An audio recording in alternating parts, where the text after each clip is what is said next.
What's up, guys? Adam Green here with No More News. Thank you all for joining me today, Thursday, March 6, 2025. Got a huge show today. Gonna discuss Jewish fairy tales, the latest Epstein stuff, Ian Carroll on Joe Rogan, and talking about Scofield Bible, some Russia and Israel news, and some other miscellaneous news. Going to be a huge news show. Wouldn't be possible without you guys. Some bad news to start, though. Unfortunately, my main source of income and support from you guys through Odysee has been demonetized. Now, I'm not sure this is a permanent thing so far, although there's already some payment processors issues with Odysee, and they're supposed to be switching to some new system, but my account was apparently put on pause. I don't know if it means I was banned because I was on a list and they're just not telling me yet, or if I needed to do some updated verification or something, or if there's some type of tech issue that needs to be troubleshooted. But it appears that there are no super chats on Odysee right now. So if you guys want to participate in the show, you're going to have to go over onto Rumble. I hate to do it, but over on Rumble, I'm dropping the Rumble link in the Odysee chat right now. Yeah, some other streamers contacted the payment processor and got their monetization reinstated, and that may happen with me as well, I'm hoping, because they haven't sent any emails saying that were banned. White Rabbit Radio said they acted like this was a mistake and reversed it. Well, I hope it's reversed, but the memberships on Odysee are gone, and there's no super chats on Odysee. The second stream in a row now.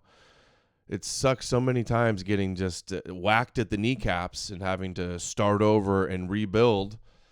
Of course, banned from YouTube back in 2020 with 135,000 subscribers. That was a huge loss, of course, and then PayPal being banned and Patreon being banned, and then after you get banned from YouTube, you go to DLive, and then they ban you from. You build that up, and they ban you from that too, and then you go move over to Odysee, and then they demonetize you from that too, and then everybody online slanders you and defames you and makes up ridiculous lies everywhere you go, harassed by useful idiot bots or actual bots. But this is where we're at right now. Oh, the other thing, in the description below of every video and on my website, the best way is Subscribestar. I've had Subscribestar for quite a while. It's the alternative to Patreon, so it does a reoccurring monthly donation.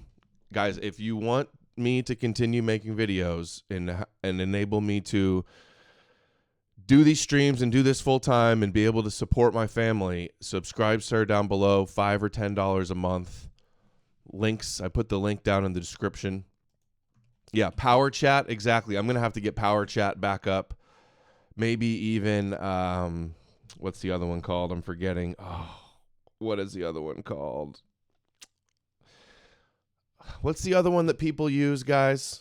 I'm brain farting on the name of it. I used it a time ago. Entropy, thank you. Yes, Entropy. God, I need the chat because I'm always so forgetful that I forget words, things, names, and then you guys are always there right away to remind me of it. I have a perfect soundbite for it, if I can find it. Let's see, where is it? Every time. Come on. Oh my God, this is just the worst start to a show ever. I hope you're all doing okay. I'm pretty discouraged and frustrated with all of the suppression and banning and deplatforming and debanking that I've gone through, and all the slander. Where is... Oh, here it is. The old stuff out of my brain. Here we go. Every time I learn something new, it pushes some old stuff out of my brain. See, that's the problem, guys. When you're reading so much and you're constantly researching, all this stuff, all the other stuff gets pushed out of your brain. Like 2018 all over again. Yeah, so I'm doing the Subscribe Star link in the chat. Please go support there for $5 or $10 a month. I think there's even a $20 a month tier. Hopefully Odysee gets it pulled together. I have some confidence in them that they're going to get it figured out, and it might not be because it just really sucks. It really sucks. So we're going to be discussing a whole lot of interesting stuff today. I've got a lot on my mind, a lot of pent-up rage I need to vent about with you guys. I'm sure you guys get it. You guys are all taking the crazy pills with me. We all feel like Adam Green sometime. We all feel like we're taking crazy pills sometimes. Yeah, meanwhile, you have the Christians bragging that you're being targeted and losing money for exposing their fairy tales. Exactly. So, U.S. moves to expedite delivery of $4 billion in military aid to Israel. Trump has approved $12 billion more in arms sales to Israel since taking office. Claimed that Biden had a partial arms embargo to Israel. Netanyahu is, of course, very grateful. He put out a statement and a video thanking Trump for all of his support. You know, it's funny, too. Like, Zelensky, when Zelensky said, like, you know, the war could come to you. They're only fighting us now, but it could be you guys later in regards to Russia. Trump's like, don't tell us how we feel. You don't have the cards. Where's that energy with Netanyahu saying, don't tell us that you're guarding the West. Don't tell us that the Muslims only are attacking you because they hate us. You don't have the cards. You'd be destroyed without us. None of that energy with him. Yeah, Hasbara at every click. I want to thank President Trump for his unwavering support for Israel. During my recent visit to Washington, I said, hey, thank you, Curious Canuckle says, fuck Odysee. It's not Odysee. Odyssee's been cool. It's their payment processor. It was gay ops going on with people flagging each other with the payment processor, and that brought the heat on Odysee. Said that Donald Trump is the greatest friend that Israel has ever had in the White House. Ian Carroll's on Joe Rogan saying, I think that Trump's running a coup against Netanyahu. Hey, Trump announced that America's going to take Gaza and rebuild it and then eventually probably hand it over to Israel. And Ian Carroll goes, oh, I don't think Netanyahu's too happy about that. And President Trump shows that friendship each and every day. He has shown it through his visionary plan for Gaza. This is a plan which Israel fully supports. Fully supports. Oh, remember all the people, all of the controlled ops telling you, oh, Netanyahu, look at Netanyahu's body language when Trump announced the Gaza thing. They fully support it. Of course they do. It's probably his idea. Of course he supports it. But these people, it's like the next level, the more advanced and sophisticated QAnon controlled ops, 4D chess, trust the plan, Netanyahu's turning against the Zionists. No, he's not completely owned and giving them everything. He's actually secretly our guy and working against him, saving Israel for last. That's what they try to tell you. His visionary plan for Gaza. This is a plan which Israel fully supports. He's shown it by sending us all the munitions that were being held up. This way, he's giving Israel the tools we need to finish the job against Iran's terror axis. And he has shown it by fully backing Israel and putting the pressure to release the hostages where it truly belongs, on Hamas. Trump was just meeting with the hostages. And what did he say? I got to go find that bookmark. He said, Trump hostages. He says like their time is up or something. Trump issues last warning to Hamas to release the Israeli hostages. Last warning. That's the headlines everywhere. Israel has accepted President Trump's envoy, Steve Witkoff's plan to extend the temporary ceasefire by 50 days. During that time, we can discuss the conditions for a permanent ceasefire that will end the war in Gaza. In Witkoff's plan, half of the hostages would be released right away, and the remaining half would be released if we reach an agreement on a permanent ceasefire. Again, Israel has accepted this plan. I accepted this plan, but so far, Hamas has rejected it. Hamas had also put forward positions for a permanent ceasefire that are totally unacceptable. Israel has decided to stop letting goods and supplies into Gaza, something we've done for the past 42 days. We've done that because Hamas steals the supplies and prevents the people of Gaza from getting them. It uses these supplies to finance its terror machine, which is aimed directly at Israel and our civilians, and this we cannot accept. We will take further steps if Hamas continues to hold our hostages. And throughout this, Israel knows that America and President Trump have our back. Thank you again, President Trump. Thank you for all you're doing to return our hostages, bolster our security, and provide a future of prosperity and peace for all the peoples of the Middle East. Total sounds like 4D chess against Netanyahu, right, guys? I want to thank President. I'm sure we can trust the people claiming that. Here's the ambassador, ultra-Zionist ambassador at the UN, says the anti-Semites at the UN better buckle up because who is she? Is she our ambassador or Israel's ambassador? The university presidents were just a warm-up. Pam Bondi also just announced some anti-Semitism investigation into UCLA and I believe Columbia as well. Anti-Semitism and my message for of course, RFK, first order of business, announcing tackling the mental health crisis in the plague of anti-Semitism, RFK, with their government-wide anti-Semitism task force agenda. And my message for Turtle Bay is this. Hear me clearly, right here and now. The anti-Semites at the United Nations better buckle up because I'm coming. The university presidents were just a warm-up, and believe me, anyone who knows me knows that I'm just getting started. Under President Trump, as United States ambassador to the United Nations. It's funny how just everything the UN says about Israel is dismissed as anti-Semitic. They just hate the Jews for no reason. There's no legitimacy about what's going on in Gaza or war crimes. Or just Trump announcing he's going to take Gaza and rebuild it and divide up the spoils of the land like it says the Antichrist will do in Daniel. Shit. Oh. Hold on. Just open the wrong.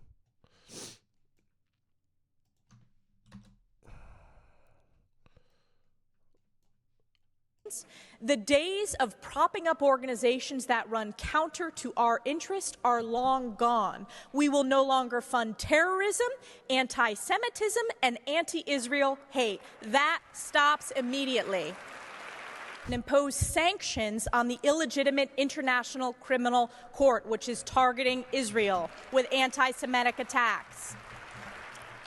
And at the United Anti-Semitic attacks, issuing warnings for their arrest for war crimes. Nations, we took the decisive action to defund UNRWA, the pro-Hamas terrorist front group who committed atrocities on October 7th. So tired of the winning. All of this supposed noticing and red pilling and awakening online, and our government is just using this controlled, limited hangout, controlled op talking points growing online to justify even more enslavement and servitude to Israel.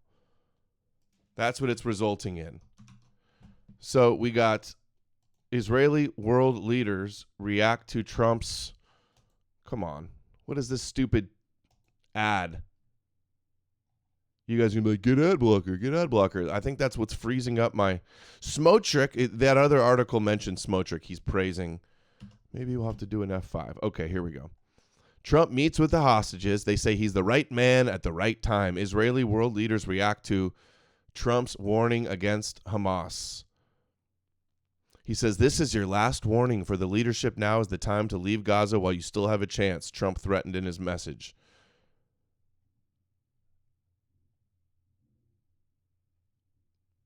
Ben Gavir. Okay, so all of the most radical Israelis are chiming in. Israeli Finance Minister Smotrich said on X, thank you, Mr. President, for your commitment to Israel's security and the security of the entire free world, and for your concern for the return of our hostages to their home. He's the extremist that wants to destroy the Dome of the Rock and rebuild the Third Temple. has been invited to Washington after years of being shunned. Now the ultra-Zionist Smotrich visits America, gets a warm embrace in Washington, his first visit under Trump. And finance, okay, we talked about him. And then the other extremist, Ben Gvir, says the government must embrace Trump's proposal and stop bypassing him from the left. Release all of our hostages immediately or absolute hell immediately. We're going to see the threat, whatever the threat was. I think it was even more. Okay, that's not coming up. So that's the status on that front. Pam Bondi is claiming now, after the terrible PR op of the binders with the Zionist MAGA influencers at the White House, now she's doing damage control and claiming that she got a truckload of Epstein documents and that she's going to release everything as long as they're not a problem with national security. So anything linking it back to Israel would be classified as national security of our ally. Can't compromise our ally. FBI. Cash is going to get me and himself really a detailed. I want to be clear because I think people got ultra Zionist Hannity. We're gonna get to the bottom of it with ultra Zionist Hannity. Frustrated because they were expecting more. You were expecting more, and you didn't find out less than 24 hours before the release. You got a whistleblower that confirmed that there were way more documents that they were supposed to turn over, and then you found out just before that. Well, sure. And you're looking at these documents going, these aren't all the Epstein files. You know, there were flight logs, there were names and victims' names. And we're going, where's the rest of the stuff? And that's what the FBI had turned over to us. And so a source said, whoa, all this evidence is sitting in the Southern District of New York. Yeah. So based on that, I gave them the deadline, Friday at 8, a truckload of evidence arrived. It's now in the possession of the FBI. Cash is going to get me and himself really a detailed report as to why all these documents and evidence had been withheld. And, you know, we're going to go through it as fast as we can, but go through it very cautiously to protect all the victims of Epstein, because there are a lot of victims. Well, you had identified in phase one over 254. Mm-hmm. Okay. Now, is that the only thing that would be redacted? Will everything else be made public that you get in your possession? Yeah, the FBI hasn't had, obviously, they haven't looked at the thousands of pages of documents that they've just received Friday. Yeah. But Cash has a team going through them, and it's always about protecting the victim. But you know what? It's always about protecting Israel and Epstein. The right to know. And Trump. Administration. It's all about wiping any Trump connection away from it. That's the other thing. Ian Carroll goes on Joe Rogan and talks about Epstein and doesn't say anything about Trump's connections with Epstein.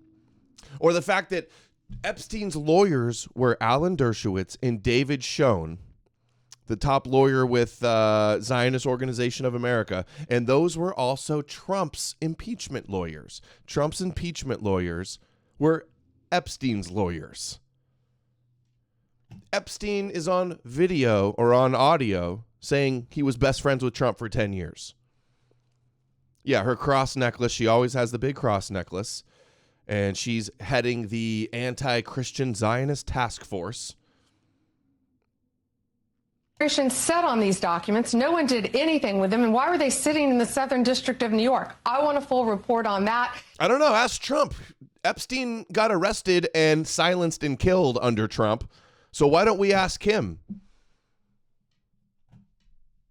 You know, sadly, these people don't believe in transparency. In his first term. But I think more, unfortunately, I think a lot of them don't believe in honesty. And it's a new day. It's a new administration. And everything's going to come out to the public. The public has a right to know. Americans have a right to know. And that goes the same with the JFK files. This is so fake. Okay, Files, Martin Luther MLK. King. Yep, absolutely. What are the things?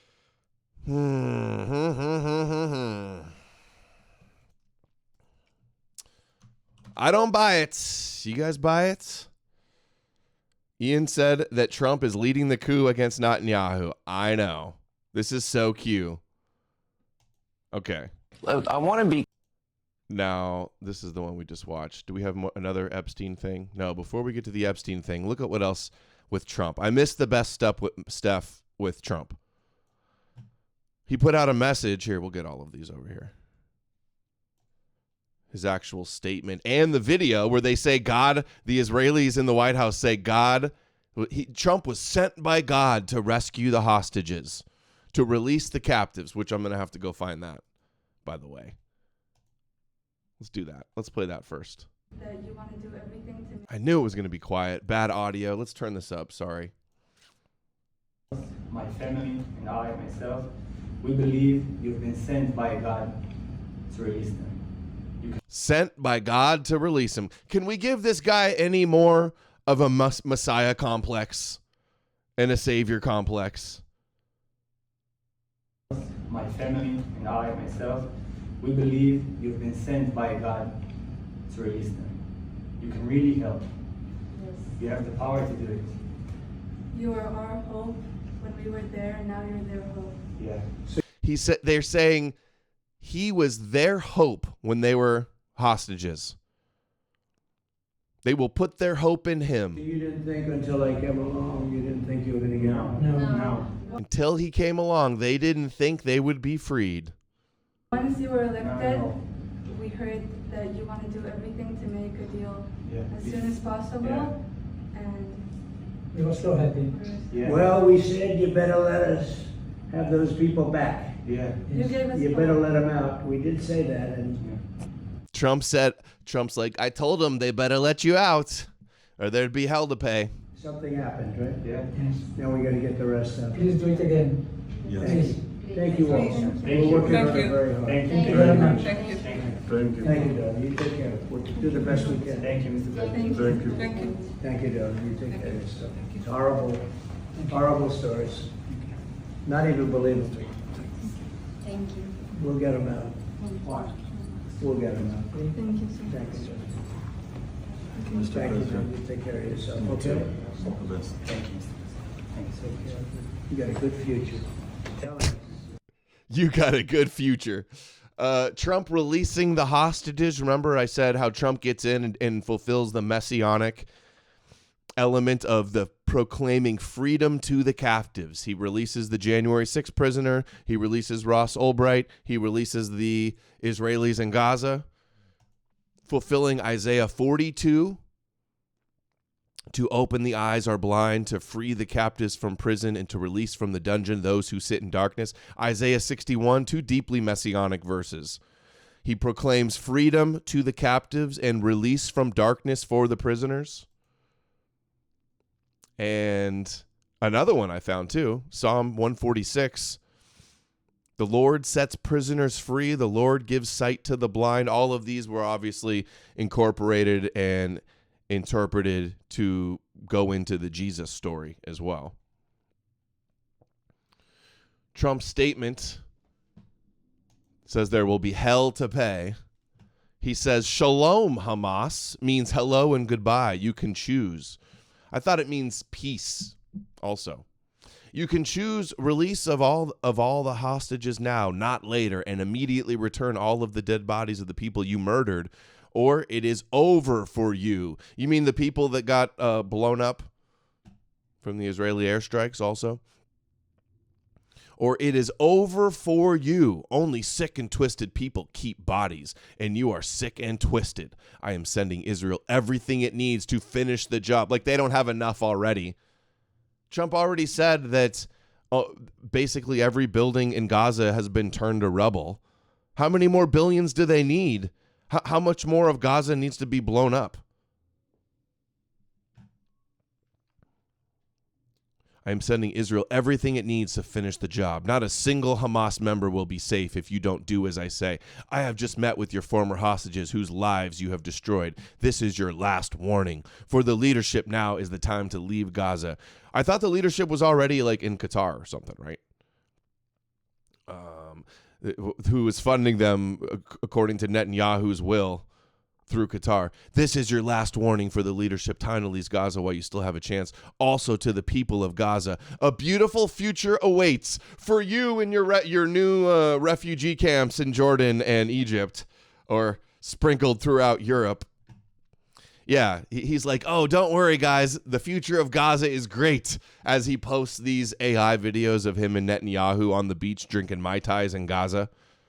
Yeah, primordial chaos. Trump's Gaza video with his golden statue, the golden idol of Trump, and trannies dancing on the beach, bearded women dancing on the beach.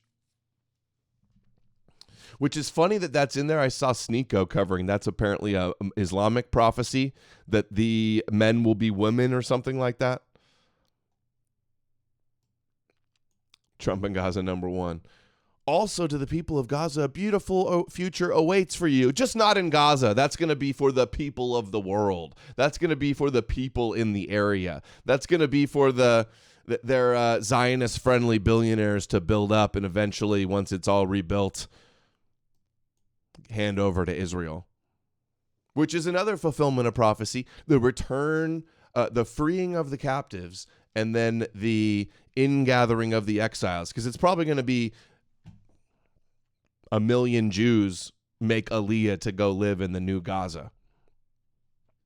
A lot of talk and speculation about them annexing the West Bank, maybe just the illegal settlements and occupied areas, or all of it. I'm guessing it'll probably be they'll just annex lots of it, and then I don't know. I don't even think they're going to say a Palestinian state. They're going to be like, you have to join Jordan. That's what they're going to say. Man, the show is just not the same without all of the Odysee chats. The show is just not the same. So frustrating. And every time they do this, every time I get censored, it's just. Every time you get cut at the kneecaps and you have to start over and rebuild, it's never as much. You take years and years to get back to where you were and don't even make it, and then they cut you off again, over and over again. Some people get boosted by the algorithm and get invited on all the big Abrahamic gatekeeper shows and get fast-tracked through the Joe Rogan and Alex Jones pipeline, and they don't get banned and suppressed and slandered and defamed everywhere, and others don't.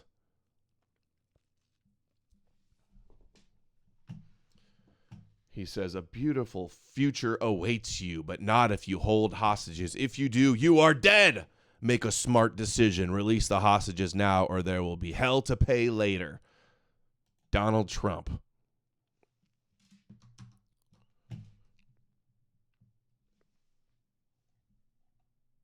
This is your last warning, or it's over for you. Yeah, it does mean peace. So, yeah, 3D chess, guys. How many more years are you guys going to keep waiting and pretending that there's 4D chess going on?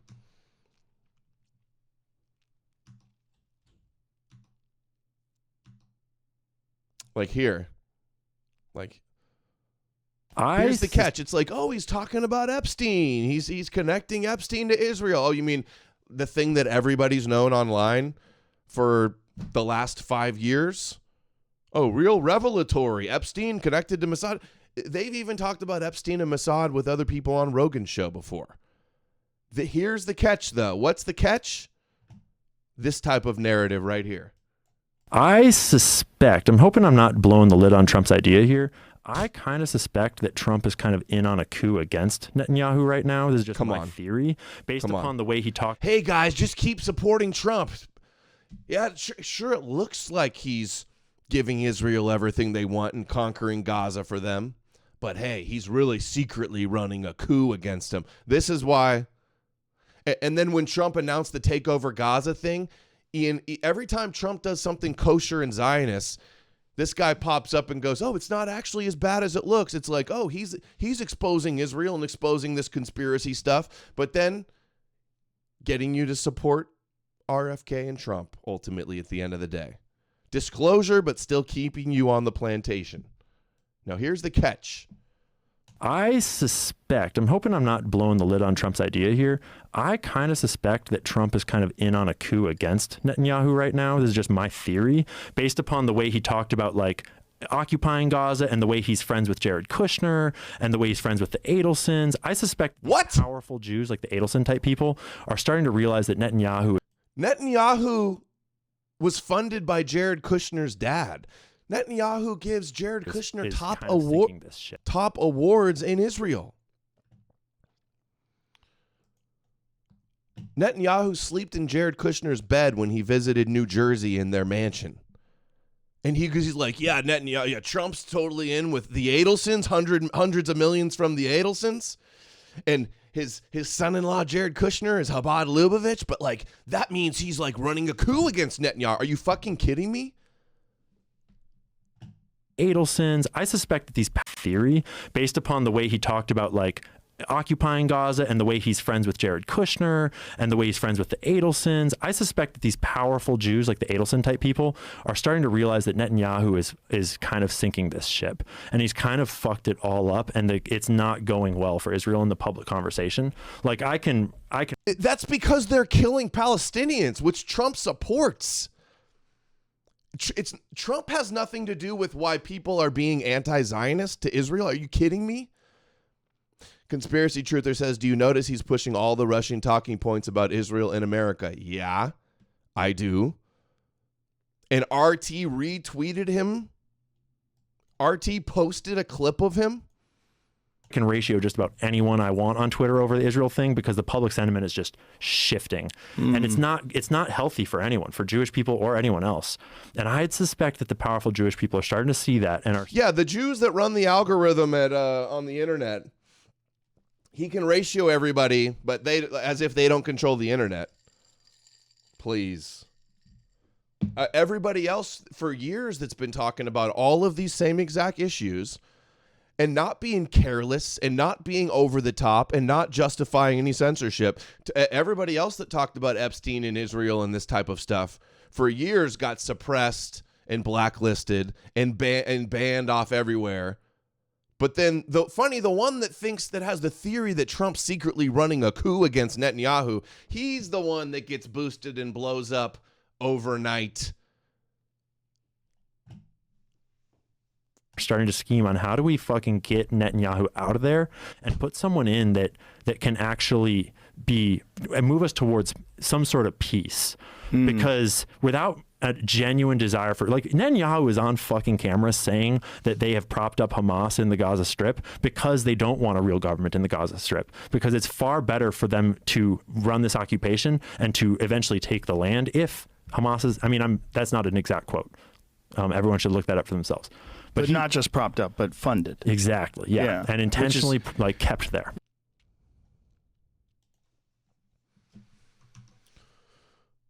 Now, we're going to get back to some more from the Rogan interview.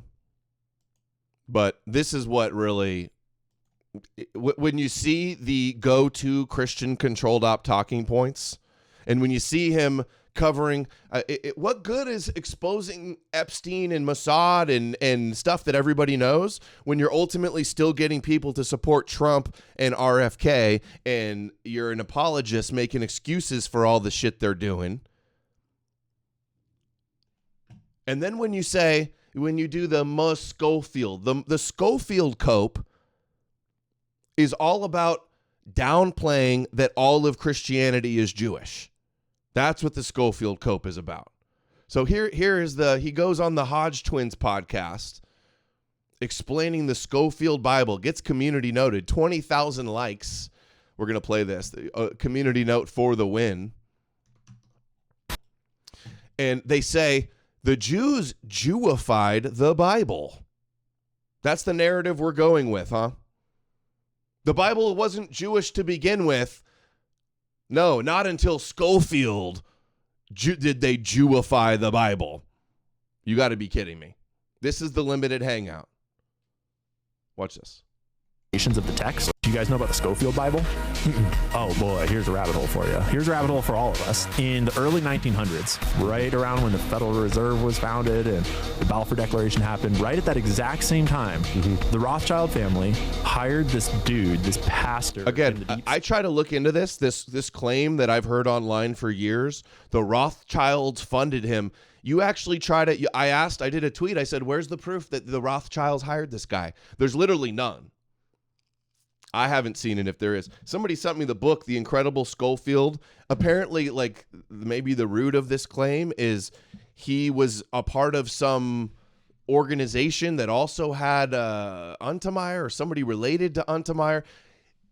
What the book actually says is that there was lots of different preachers that were talking about this type of dispensationalism and similar ideas. Scofield is not a new Bible. The Scofield Bible is the King James with commentary and footnotes. South, he made a new version of the Bible called It's not a new version of the Bible. Just the regular Jewish Bible with some commentaries. And when you look at the footnotes in the commentaries, they're just referencing the Bible. Scofield Bible. He wrote this new Bible that's Hear this deep line? South. So again, baseless, not proven, unsubstantiated that the Rothschilds told him to do this. Yeah, no Christian would ever look at the Bible and think like this is Jewish or come up with these things on their own without the Rothschilds telling him to write this. So every Christian since then that believes in these type of doctrines, is the Rothschilds also telling them to believe this? I can see how, I mean, definitely it was a new type of theology, although Scofield wasn't original. He copied Darby and a bunch of other pastors that were saying similar stuff. He didn't come up with all of this on his own because the Rothschild told him to. But it fits with the big thing because, the Rothschilds were so instrumental in the creation of Israel. And obviously Christian Zionism has been greatly beneficial to Israel in their support. Their greatest allies it made. But it's also not true that this type of Zionism only started with Scofield or Darby. It goes back many more centuries. There's quotes in the 16, 17, 1800s over saying similar stuff about the Jews returning to the land. So, Same time, the Rothschild family hired this dude, this pastor in the Deep South. He made a new version of the Bible called the Scofield Bible. Again, it's such a lie. It's not a new version of the Bible. It's the same Bible, the same Jewish Bible. He wrote this new Bible that has all these new interpretations of the text. So they didn't change. With Jewish influence. Yes, literally. That's where Judeo-Christianity kind of came from. And again, also not true. Judeo-Christianity is the term to describe that Christianity emerged from Judaism. That Jesus is the Lion of the tribe of Judah. He's the Davidic Messiah, and King David was the king of Judah. It's Judaism for Gentiles. That's what the Judeo-Christian term means. Just because it wasn't a term that wasn't being used a lot doesn't mean that they invented the concept that Christianity came from Judaism. That's always been known. It's always been true. Idea that Israel is this modern Israel thing is the Israel of the Bible. It came from that Bible. There wasn't a modern Israel when Scofield wrote this book. The Scofield Bible was funded by the Rothschild family, and then it was pushed because they owned the publisher that publishes like all the books. I think it was. I looked that up too. There's no records of Oxford being owned by the Rothschilds. I did find that the Rothschilds had made donations to Oxford.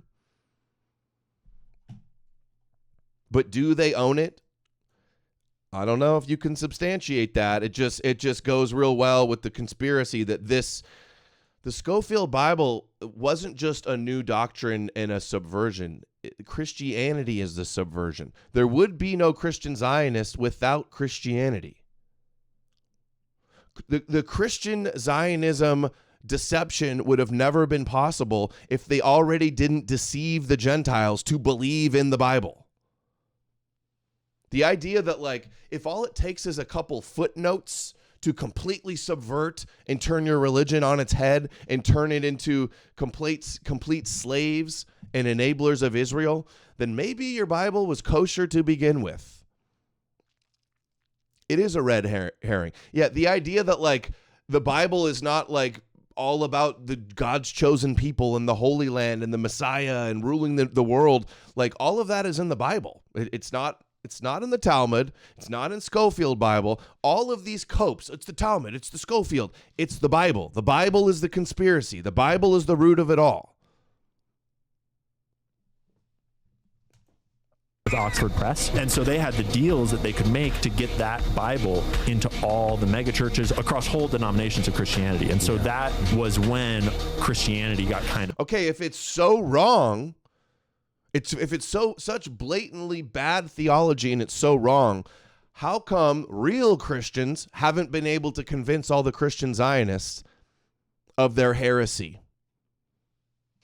If it's so easy, why don't these anti-Zionist Christians walk into these Zionist churches and go, you guys have been deceived. Look, the truth is right here.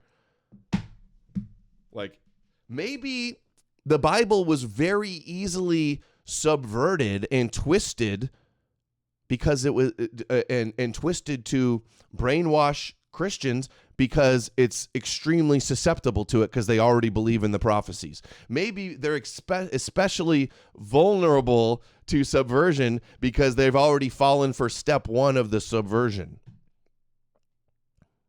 Kind of Jewified. Do you guys know about the See, this is the thing. Christianity? And so that was when Christianity got kind of Jewified. Yeah, a religion started by Jews based on Jewish prophecies, written by Jews. No, we're not gonna acknowledge that it's Jewish top to bottom, beginning to end. No, it was Jewified 100 years ago. Come on, the whole thing is Jewish. That's what you should be saying. It's a Jewish myth. Christianity is a Jewish myth. The Torah, Judaism, it's fake. That's what we should be saying. Instead, it's the Scofield cope. So, for a time, I believed this early on as well because it's ubiquitous. It's what everybody is saying. It's the echo chamber of Christian-controlled opposition. This is the cope. This is the cope to downplay that all of Christianity is kosher and Jewish and fake. That's the problem. To sit up here and be like, yeah, the Bible wasn't Jewish. It was only Jewified 100 years ago when it was Jewish from the get-go is just controlled op talking points. I've been saying this all the time for years. I'm not trying to pick on this guy, but he's the one spouting the Christian controlled op talking point that I've been saying everywhere. So he's going to get it. Was when Christianity got kind of Jewified. Yeah, it was never Jewish before that. Worshipping the Jewish Messiah, believing in Jewish covenants and the Jewish God. No, that wasn't Jewified. Christianity Jewified the Goyim when they started believing in a Jewish Messiah. They even Jewified the Bible. And then they get community noted. According to Scofield, the money to edit his annotated Bible came from Alwyn Ball and John T. Peary, wealthy men from New York, both members of Plymouth Brethren dispensationalist group. So there was already dispensationalist groups before this guy. The Bible's double community noted. The Bible's origin are deeply rooted in Jewish history and tradition. Judaism is intrinsic to the Bible's origins, not a later addition. And I said, the Bible was Jewish to start with. You can't be this retarded. Yeah, the Bible that's always said salvation is of the Jews. No, it was only Jewified 100 years ago. All it took was a few footnotes to completely subvert your Bible because it was kosher to begin with. Christianity wasn't just subverted, it is the subversion. So when they say stupid stuff like this, they get community noted. It makes Christians and anti-Semites look retarded. It's so easily disprovable. And this is why I always say these failed talking points are non-starters. All right. If there's anybody in Rumble, block this idiot promoting this Christian identity crap. Go spew your disinfo somewhere else, kook. Look, the Jew goes, who wants to tell them? They even Jewified the Bible. It's such a joke. And then Dan Bilzerian comes in. I already did. It's called the Scofield Bible, and it's complete Jewish propaganda. Sorry, Dan. If you're not understanding that all of the Bible is complete Jewish propaganda, then you're not getting it. Then you're not getting the conspiracy at all. This should be common sense. It's just gaslighting how nobody will criticize that the whole thing is Jewish propaganda. The whole thing is fake and mythical. And then I say the Bible's Jewish propaganda, and then all the replies is, you're a Jew, you're a Jew. All of them lying, slandering every time. I wanted to watch this. This is what everybody shares. It's a 7-minute thing from Rick Wiles, who also says that Jews aren't Jews, they're Khazarians. So no, it's not a Jewish conspiracy. It's the fake Jews that are really Europeans that... Okay, here, let's see what he has to say. If you remember when Bibles were like this in homes and in churches, every church had a Bible like this. Every Christian family had a Bible like this, and they put their family genealogy, the weddings, baptisms and burials. It was all put inside the Bible, and you passed it down generation to generation. This particular Bible was published in 19... Yeah, that's the thing, too. They'll be like, oh, Scofield... they'll be like, Adam's wrong. Christianity's not a psyop because it's only the Scofield. Even if the Scofield Bible never existed, and Protestantism and Catholicism, ignore the last 2,000 years of history, Christianity was a subversion from the very inception. Jews sold a lie to the Gentiles, pretended it was real, to worship the Jewish Messiah and abandon their pagan religions. That was the psyop. Before Catholicism, before the Roman Catholic Church, before the Protestants, before the schism with the Orthodox, before the Scofield Bible, before all of that, it was already a mythical subversion, fake prophecy fulfillment. It was already a Jewish trick and a Jewish lie. Regardless of anything of later Christianity, the inception is a subversion and a lie. 1905. Now, the reason I brought it out is that I want to show a map that's in this Bible. Now, mind you, the Scofield Bible was not published until 1913. Right. And I have in my office an original 1913 Scofield. Which was the introduction of the Zionist Masonic heresies about a future state of Israel and separating the church from Israel and all of that. Did he say that was the start? Because it wasn't the start. This had already been going around. This was already percolating in Christianity long before Darby or Scofield. I've seen the quotes from the 15, 16, 1700s. They were already saying this.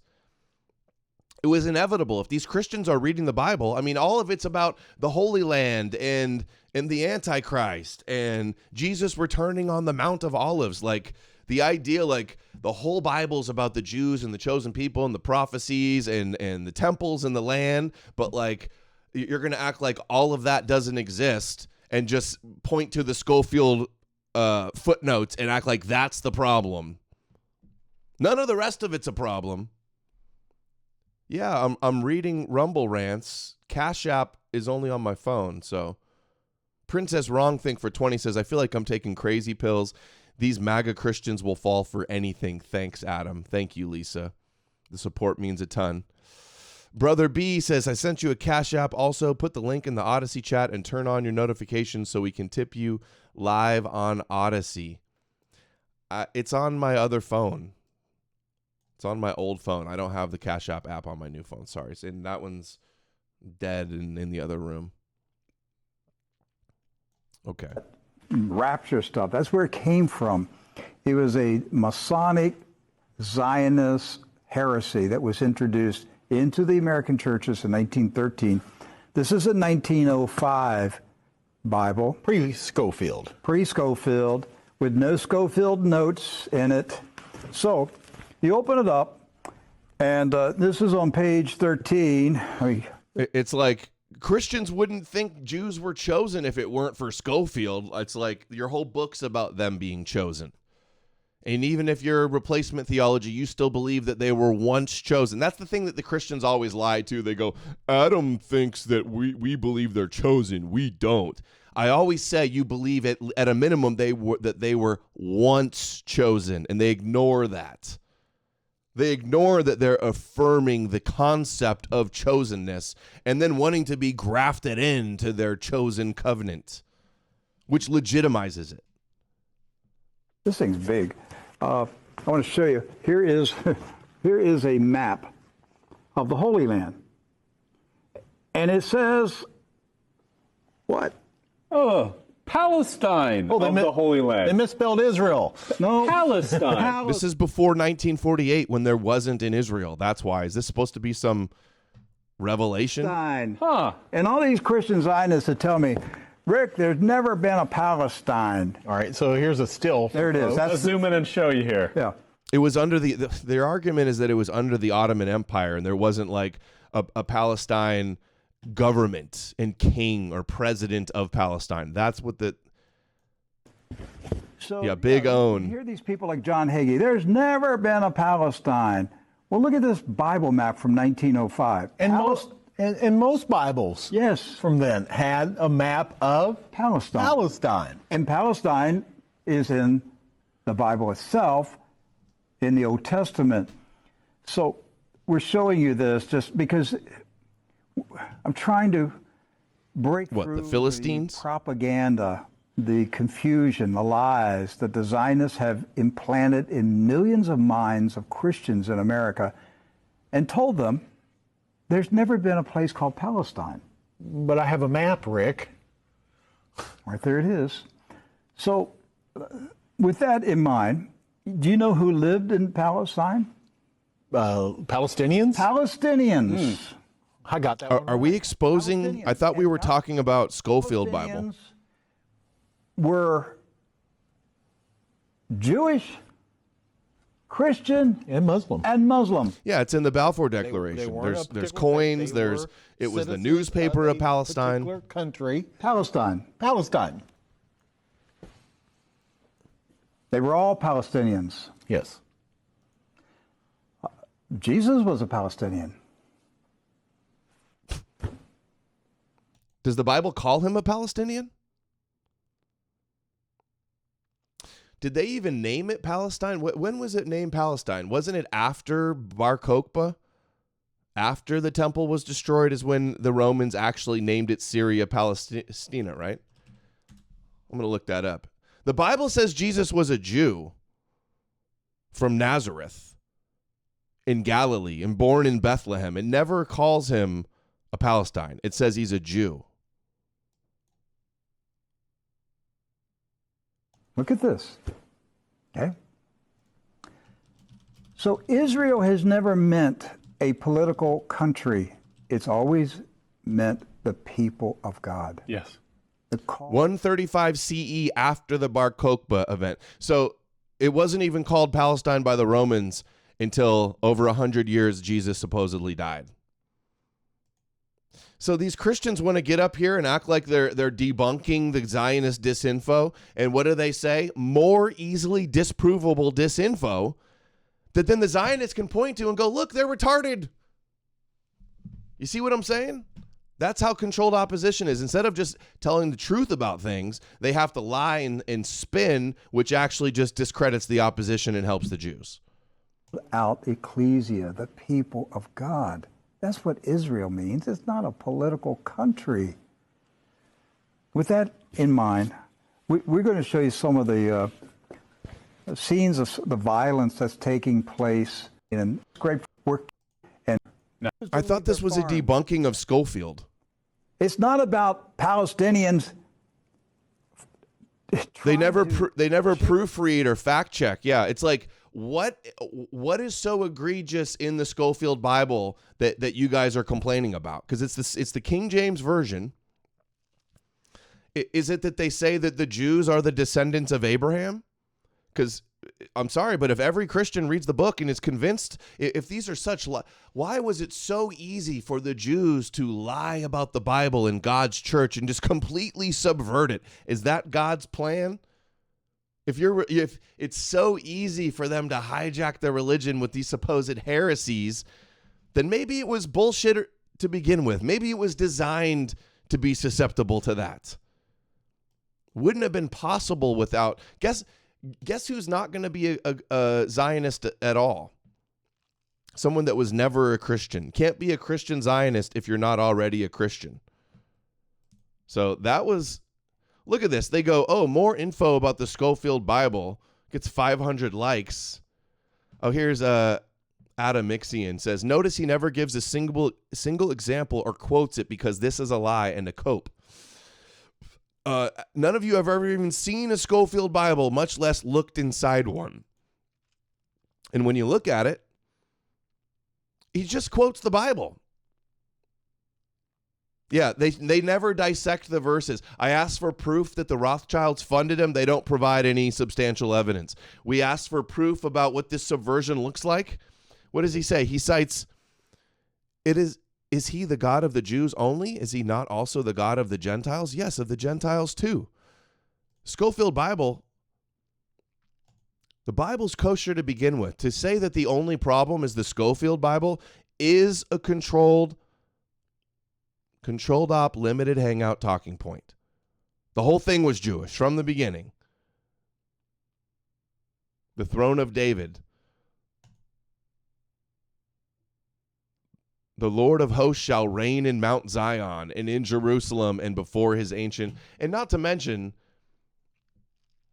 all Christians worship the God of Zion. Hey, look, Scofield deception, same thing. Rothschild, Scofield, all these Zionists, Tucker Carlson. He adopted that. A few decades after that, a guy named C.I. Scofield. Have you ever heard of a Scofield Bible? Yes, I have. Okay.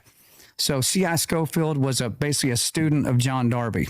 And he adopted that part of the doctrine and he incorporated that into the Bible. It was the first Bible ever made that had study notes with it.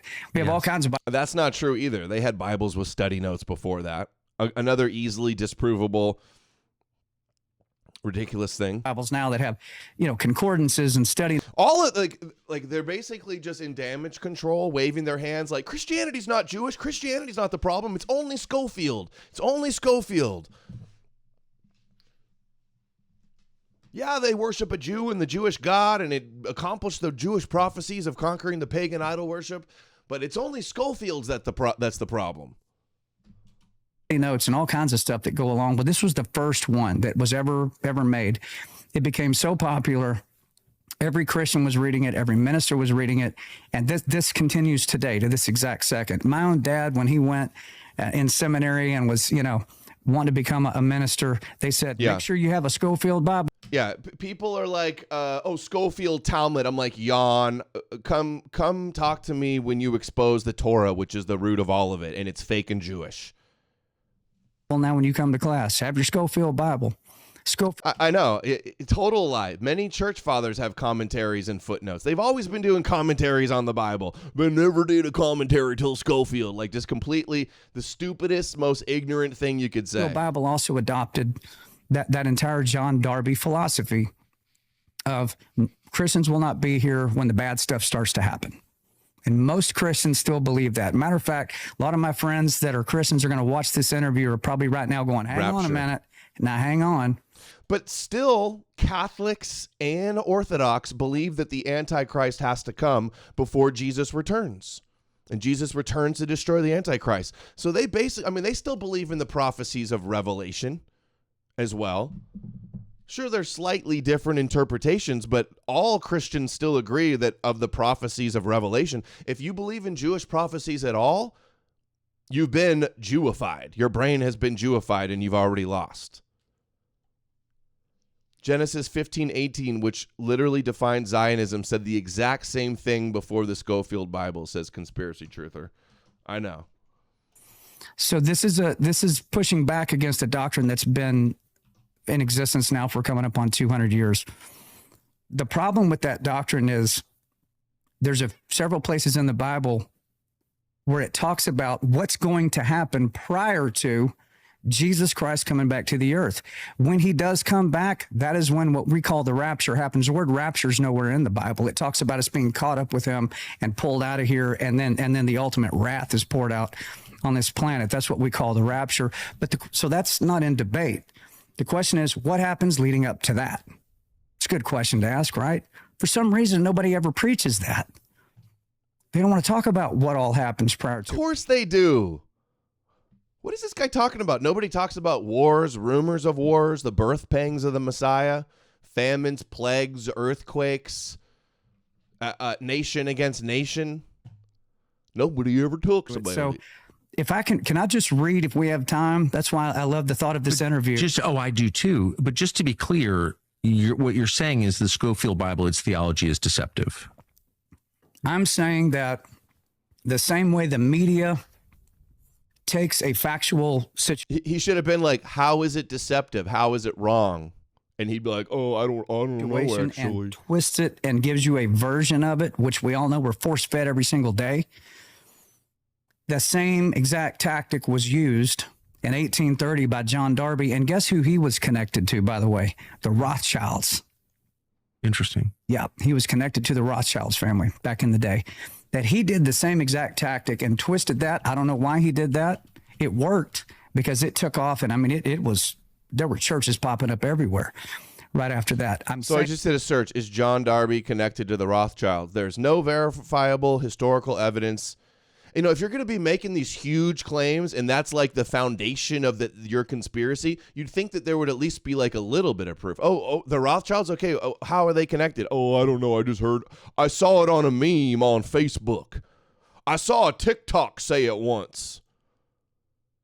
Saying that, including me, including my own father, for a long time, that's what we believe too. But when you start actually going back and reading line by line by line what is said that will be leading up to Jesus coming back, which is when the rapture happens, it's the inverse of what John Darby put down. I didn't know that. They're like, they got these Jewish prophecies wrong. They're still all real, and Jesus is going to come back and defeat the Antichrist, but they just don't got it right, perfectly right. Like, they still believe all of them, but they're just like, oh, it's just this. They're just not the real Christians. It's the no true Scotsman to protect that the overall, the core, and the root of it all is all fake and Jewish. But somehow I'm not surprised. Okay. Even a little bit. And now let's do the other one. Scofield Reference Bible. To false and intentional. A more direct attack on Christianity came from Oxford University Press in England in 1908 when it published a false and intentionally misleading Bible called the Scofield Reference Bible. Its mission was to inject into the Christian text reinterpretations that made the future state of Israel the way to God. This book was so important that Oxford University Press opened its first branch in the United States to publish it. They had never published an American book before. I remember, I can look that up again too. That's wrong also. I remember when I saw that, I looked that up. Dude, why does the opposition to Zionism, you can't let the Christians and Muslims be in charge of the opposition to Zionism because they're going to give you this Judeo paradigm limited hangout bullshit. That's like having the fox guard the hen house. So I'll say first book from Oxford Press published in America. Press in England in 1908 when it published a false and intentionally misleading Bible called the Scofield Reference Bible. Its mission was to inject into the Christian text reinterpretations that made the future state of Israel the way to God. This book was so important that Oxford University Press opened its first branch in the United States to publish it. They had never published an American book before. They had not published Whittier's books.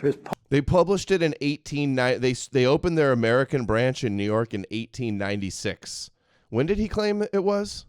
This book was so important that Oxford University Press opened its first branch in the United States to publish it. They had never published an American book before. They had not published Whittier's books, his poetry. They had not published Longfellow. They had not published any of our great American authors, but they published this. Okay, he claims that's the first book. So, like, how many lies are going to get repeated here? 1909 is when the Scofield Bible was published. 1896 is when they first opened their branch. 9 and 4. 13 years before. The Oxford University Press published the Scofield book.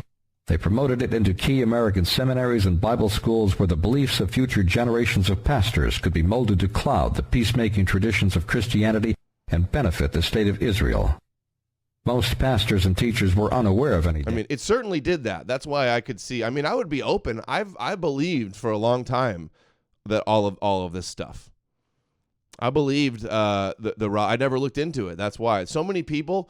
Somebody will just make something up and put it in a meme or a video, and it'll just be regurgitated by everybody, and they hear everybody else saying it, and then you actually go back and try to find what the actual source was, and so many times it's just there's nothing there. Danger, since there was no state of Israel at the time. Most of them did not even know the Jewish state was being planned. Few guessed that the Scofield book would be used by secular powers to bend Christians into political and financial servitude to the Jewish state, present-day Israel. Servitude, same word I became use. Increasingly Zionized after 1948, when the state of Israel appeared as a result of a United Nations edict. Yeah, but the Goyim weren't Zionized when they started worshiping the God of Zion, though. Every Christian is a Zionist if you believe in the God of Zion, who dwells in Zion, and Zion is his holy mountain, and the law will come forth from Zion. Guess who doesn't give a fuck about Zion at all? People that don't believe in the Bible and the Torah prophecies. Europe is my holy land. Screw Zion. I don't give a shit about Zion or Abrahamic foreskin chopping covenants. Oxford University Press was strongly Zionist influenced, and it provided it's increasingly Zionized. Jesus is the rod of iron from Zion. Is that Psalms 2:9, right? a huge financial and promotional boost when it opened a publishing branch in New York City. This for the purpose of publishing the Christian Zionist Manual in 1908 called the Scofield Reference Bible. This book was to be a foundational document upon which Christian Zionism, by a host of other names including evangelicalism, would begin its methodical growth. It's like they lie when they don't even have to. Oh, they first opened the branch, and Oxford Press opened the branch just to sell this Bible. No, 13 years before they opened the branch, and they were already publishing books. Growth by deception. The founders of World Zionism, especially Scofield's a deception, but there's no way that the foundation of Christianity could be a deception. Chaim Weizmann, successor to Theodore Herzl, had much to do with drawing the United States into World War I. A mere handful of dominant American Zionists were able to influence President Wilson, possibly by blackmail, to join the war in Europe over his advisors' objections. That's true. America lost over 100,000 men who were entirely innocent of any involvement in European politics. And out of all this, the World Zionist movement gained a piece of land called Palestine. The land of the Philistine was England's payoff to World Zionism for causing America to enter World War I on the side of Great Britain, which was losing the war to Germany.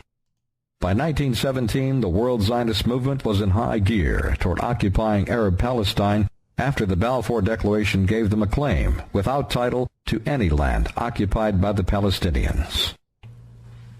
The Scofield Reference Bible was copyrighted in 1909. It is an Old and New Testament with most of the notes in the original text added in the Old Testament. Later, many notes were added to the New Testament as the Scofield Reference Bible was re-edited several times, with the most radical change being made in 1967. The book has been updated over and over again, each time by Oxford University Press, always having Mr. Scofield's name on the front of it. In fact, he's listed as the editor in the most recent edition, even though he's been dead for the people that the Christians that are like, oh, God's chosen Satan's children hijacked our Bible. Like, it's almost like they're admitting that Jesus and God are like incompetent failures. Like, God sent his son to die for our sins and set up his church. And then it's like, and then the devil and Satan's children corrupted it. It's like, but that's part of the plan, and there's going to be a falling away. And when you lose, you win, and it won't happen until Jesus returns. Like, even the Christians that think they're anti-Zionist, they still see the Zionist Christians as like fulfilling Christian prophecy. They think they're supposed to be a big deception. So they're still enabling it. The cover shows the editor, Cyrus I. Scofield, with 7 other men on the editorial board. One of these was Reverend James M. Gray, president of the Moody Bible Institute, one of the most influential organizations in evangelical circles of the day. That's where Bart Ehrman, the world's leading Jesus historicist, went. The guy that says, you're a kook and a conspiracy theorist if you say Jesus didn't exist. All the scholars agree Jesus existed. That's where he got his education. The Evangelical University. There were also 2 other seminary leaders on the editorial board. Those lending their names were predominantly heads of seminaries and Christian colleges. What happened is the distribution took place through these seminaries. Like, and then when young pastors... Jesus' church just totally got corrupted and failed. Jesus is up in heaven like, oh, shucks, how dare those Jews are misleading all of my followers. I just got to wait for the mark of the beast and the Antichrist before I can come down on my horse and save the day. Like a fucking fairy tale. Graduated from these schools, and they went back out and took a church and started to teach from the pulpit. They had one of these in their hands. This is what was given to them. And I suppose that they were probably given to the seminaries. It was likely that the Oxford Press was very generous in making sure that all these people had these. What exactly? And if they were so wrong and so different from what Christians believe, why didn't they pick it up and go, what? This is blasphemy. This is heresy. How come that didn't happen? No, they all just took the bait, hook, line, and sinker. Complete failure. Great bulwark against Jewish power Christianity turned out to be, huh? Really, Christianity sure kept them in check, huh? No, it actually just destroyed paganism and gave the Jews their victim status, and now they're more powerful than ever. Protected them, helped them build their state, and is now more powerful than ever. And the Christians will say, but they're not real Christians. Their power is real. Their agenda is really moving forward. They're the mainstream. They're the establishment. They're the ones that crush you. Their power and influence is real. You can say they're not real all you want, but you're some fringe, censored, suppressed minority on the internet, and they're the ones with all the power. But are you saying that power is not real? If we're judging, like the Bible says, if we're judging a tree by its fruits, well, the fruits of Christianity have led us to Zionism. Is the Scofield Reference Bible. Let us look critically at just one page of the book that has become the guide for secularist Jews in Israel and evangelical Christians in America. Right, conspiracy truther. What kind of almighty powerful God would allow his message to be corrupted in such an egregious way, too? Christians can never respond to this. They'll probably be like, we're fallen and we're imperfect, so it's like, it's our fault. It's our fault.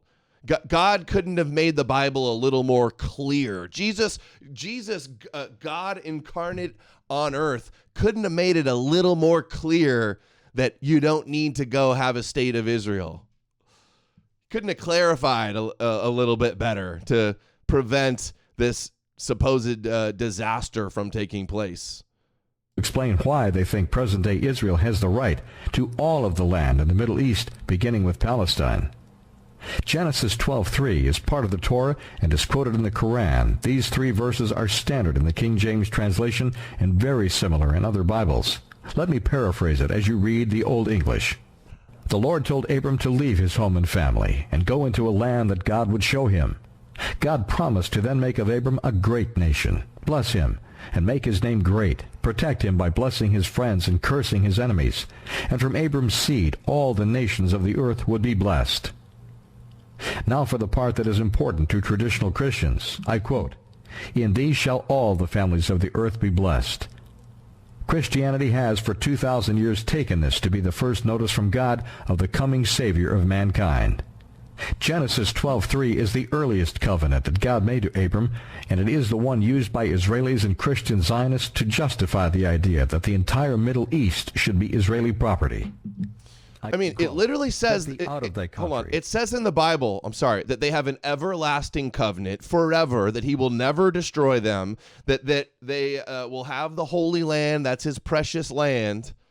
It says it all over the place. And granted, it does say in the New Testament, too, that the temple's not needed because it was after the temple was destroyed. They were coping. And there was still anti-temple sects, like the Essenes were an anti-temple sect. They were critical of the Jewish establishment of the Pharisees and the Sadducees. But it doesn't change the fact. It's like if the book says this is the promised land and God's chosen people and an everlasting covenant and stuff about Zionism, Zion being rebuilt, and temples and stuff, and you're going to ignore all of that and say it's only Scofield, you're bullshitting. And it's when Christians have these talking points, it's so easy for the Zionist propagandists like Apostate Prophet to just debunk it as nonsense. It makes critics look insane. He says Scofield was not hired by anyone. He wrote a study Bible and published it. The Rothschild's family hired is totally made up out of thin air. He did not write a new Bible. He wrote a study Bible. There is no evidence of Rothschild family or Jews financed it, but they did finance Oxford Press, so there's a little bit. Not Oxford Press, but just Oxford in general. It did not invent the idea of Judeo-Christianity or support for a modern Israel, although it popularized the latter because Scofield himself was a dispensationalist. So Scofield didn't start dispensationalism. It was already something going around, already something people were believing. Yeah, Apostate Prophet is the Muslim turned Zionist propagandist, and now he's grifting as a Christian. And he's got 2,000 likes on this. And of course, it gets community noted. See what I'm saying? Like, would I get community noted? If I was on this podcast, I'd say the Bible is myth, and it's Jewish myths, and most likely Jesus didn't exist, and he's based on prophecy. I wouldn't get community noted. Maybe the Christians would community note me citing Bart Ehrman and say, oh, all the scholars agree. Maybe they'd do that. But they're not going to deny it when I say the Bible is Jewish and mythical. So that's the difference. It did not Jewify the Bible at all, whatever that means. It is a commentary. This Ian guy makes things up and acts as if he's informing everyone. And I say Christians spewing nonsense and handing Zionists easy W's challenge impossible. And everybody gets to laugh about how retarded the Christian anti-Semites are.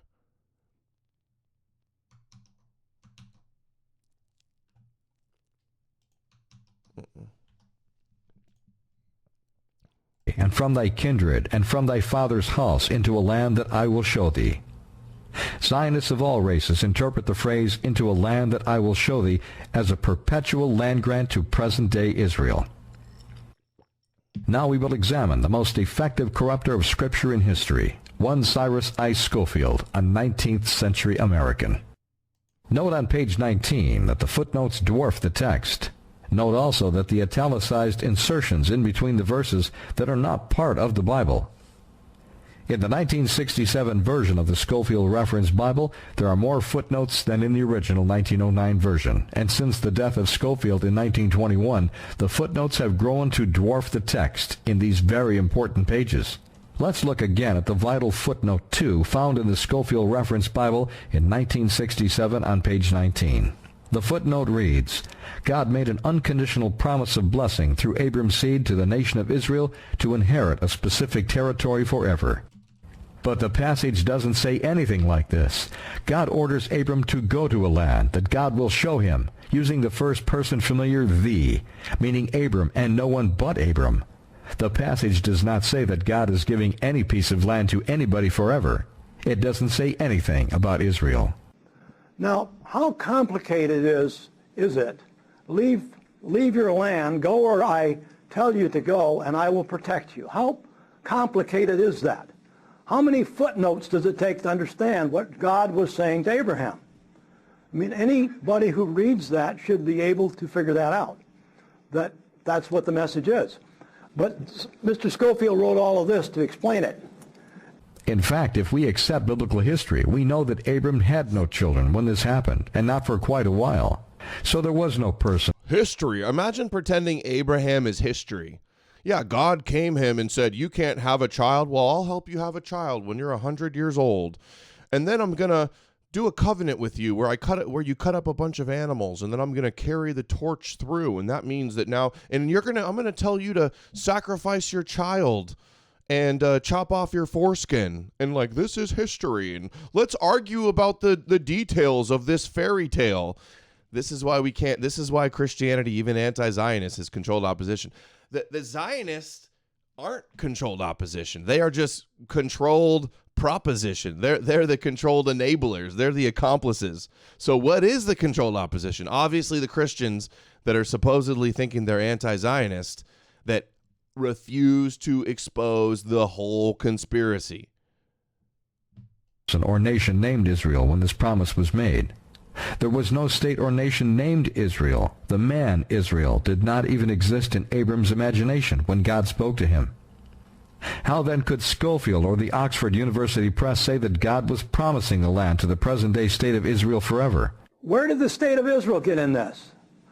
When Abraham was spoken to by God, Israel, the man known as Israel, hadn't been born yet. He was 2 generations in the future. And he was not a state. He was a person that eventually had a tribe. And then after him, 3,000 years later, along comes a bunch of Europeans who name their state after him. Oh, it's a European conspiracy. There it is with the Europeans too. So, we're the real Jews. They're not the real Jews. Jesus isn't Jewish. This type of nonsense. Like, they've got genetic studies showing that they go back to the Middle East and a lot of common DNA with Sephardic Jews as well, and people surrounding Palestinians in the area.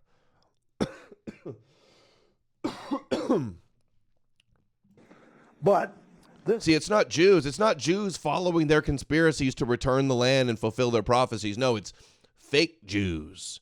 It's Europeans giving Jews a bad name. Have we not heard these controlled op talking points? This is an old video. Where has the Christian controlled op talking points led us? Where has it got us? The more Zionism, more Zionist influence in our government, more power for Israel. That's where the trajectory is going. It says that God gave that land to the nation of Israel forever. Imagine 70 million people who are taught this every day. The Oxford University Press did not stop there. Note 3 on page 19 reads, "There is a promise of blessing upon the individuals and nations who bless Abram's descendants, and a curse lay upon those who persecute the Jew." The word Jew is used in the footnotes in describing an occurrence 2,000 to 3,000 years before the word Jew existed. In fact, Jew is taken from the name Judah, who was, it is told, one of the 12 grandsons of Abraham, Abram of Genesis 12. Neither Judah nor Jew existed, and this footnote is a false concoction. Hold on. See, this is the crux of it right here. He even debunks himself in his own argument. Did you hear that? So the Christians' Zionist favorite verses, Genesis 12:2. Blessed if you bless them and cursed if you curse them. He says it's the Jews, and then he just admits it's the 12 tribes of Israel. All the rest of the northern tribes got wiped out by the Assyrians. The only remaining descendants, identifiable descendants of Abraham, was the tribe of Judah and Benjamin, which got basically combined in with just Judah. So it's only the Judeans, the Yehudi, the Iudeans, the Jews, who would be the identifiable descendants of Abraham. You see what I'm saying? He goes, the Jews didn't exist then. Yeah, but the only people who are saying that they're the descendants of Abraham at that time were the Jews. Their whole argument hinges on this. And all it takes is a little bit of, it's inevitable that Christians would have logically said, well, the only descendants of Abraham are the Jews now. Yeah, the Europeans were waiting for a Messiah to defeat themselves, right, and conquer their religions. One of the 12 grandsons of Abraham, Abram of Genesis 12. Neither Judah nor Jew existed, and this footnote is a false concoction. Yeah, it's called prophecies, a false concoction. So who are the individuals and descendants of Abraham that get these blessings then? Because the only descendants of Abraham at that time, before Christianity, were the Judeans from Judah. I'd like to hear a Christian response to that. It's such simple logic, and he just goes, that didn't exist yet. It's like the stupid Christians, I think one of them's in the comments right now, where they'll say, the word Jew didn't even exist until 1700. Yeah, no shit. Neither did Jesus. It's because they translated it into a different language. But Jew is Iudeans, is Yehudi. And before that, they were identified as Israelites and Hebrews. But it's the same idea. It's the same thread classified as different things at different times. Are Christians going to argue that the Judeans weren't the descendants of Abraham? Note 3 continues. God's promised Abraham. And by the way, I don't think Hebrews, Israelites of the Torah, I think all that's fake history, Plato's noble lie, fake foundational myths. I think it started only with a small people in what we know as Judea and Samaria that used to be Canaanites, that it evolved out of Canaanite religions. I think that's where it actually comes from. And there was no Israelites. There was no 12 tribes of Israel. That's a fake astrological story. And his seed certainly did not terminate at Sinai with the giving of the law. The New Testament and Old Testament are full of post-Sinai promises concerning Israel and the land which is to be Israel's everlasting possession. Listeners should be asking, why is Oxford University Press putting words in the mouths of the readers of this Bible to make them think their God promises blessings and curses on people today based on how they think about or act toward present-day Jews and present-day Israel? What about all the other people in the world? Let's read further in the footnote. Yeah, why do you believe a book that says that God chose one group of people? I'll ask that question back on them. It's like, how dare Scofield say that we should bless the Jews, but it's okay when the Old Testament says bless the descendants of Abraham? Or you'll be cursed? Notes to Genesis 12:3. Promise to the Gentiles, I will bless them that bless thee. Those who honor Abram will be blessed, and curse them that curse thee. This was a warning literally fulfilled in the history of Israel's persecution. It has invariably fared ill with the people who have persecuted the Jew, and well with those who have protected him. And here is the punchline. For a nation to commit the sin of anti-Semitism brings inevitable judgment. The future will still more remarkably prove this principle. Isn't that convenient? So now you have anti-Semitism is created in Abraham's time. The footnote to Abraham's words create and the word anti-Semitism. Christian Zionism believes that our nation will be judged if we are not sufficiently kind as a nation to the state of Israel. They have made sin a sort of a national corporate event rather than an individual thing. Of course, there is no such thing as national sin. Nations don't sin, we do. Individuals do, men do. But this has created a national sin so that Christian Zionists like John Hagee believe that God will rain fire down on our country, will somehow punish our entire nation for being insufficiently kind to the state of Israel. Zionist-friendly Oxford University Press says in our Bible. And instead of just blaming that the Torah says the descendants of Abraham, curse them and you'll be cursed, bless them and you'll be blessed, instead of just saying that's the problem, he's blaming Scofield for saying that the Jews are one of the tribes of the descendants of Abraham, the only remaining one. But the Jew didn't exist at that time. Like, that's your argument. It's shit. That's the whole crux of the Scofield Cope, is that right there. And then all you got to do that keeps these Christians locked in, they just go, but the descendants of Abraham are the Judeans and the Jews that we know as the Jews now in the new modern translation of the word. Bible, that the whole country will be considered in sin, and we will be in line for judgment from God if we are not properly friendly to the nation of Israel. And remember, that's blasphemy. You're only punished by God if you don't bow down to the King of the Jews and the Davidic Messiah. In the time of Abram, there was no Israel at the time that Scofield penned the original notes, and it is doubtful that Cyrus Scofield would have even understood the enormity of the evil purpose for which his book was written. It was to have the most prominent Zionist publisher in the world, and it would deify a country that did not exist and would be born of force 40 years after his death.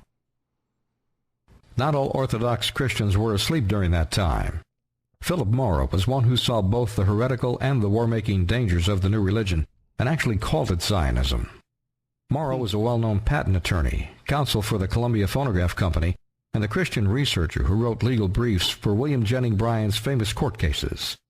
In his 1927 book entitled Gospel of the Kingdom, with an examination of modern dispensationalism, Philip Morrow wrote, "Through an incident of recent occurrence, I was made aware of the extent, far greater than I imagined, to which the modern system of dispensationalism has found acceptance among Orthodox Christians, and also the extent correspondingly great to which the recently published Scofield Bible, which is the main vehicle of the new system of doctrine referred to, has usurped the place of authority that belonged to God's Bible alone."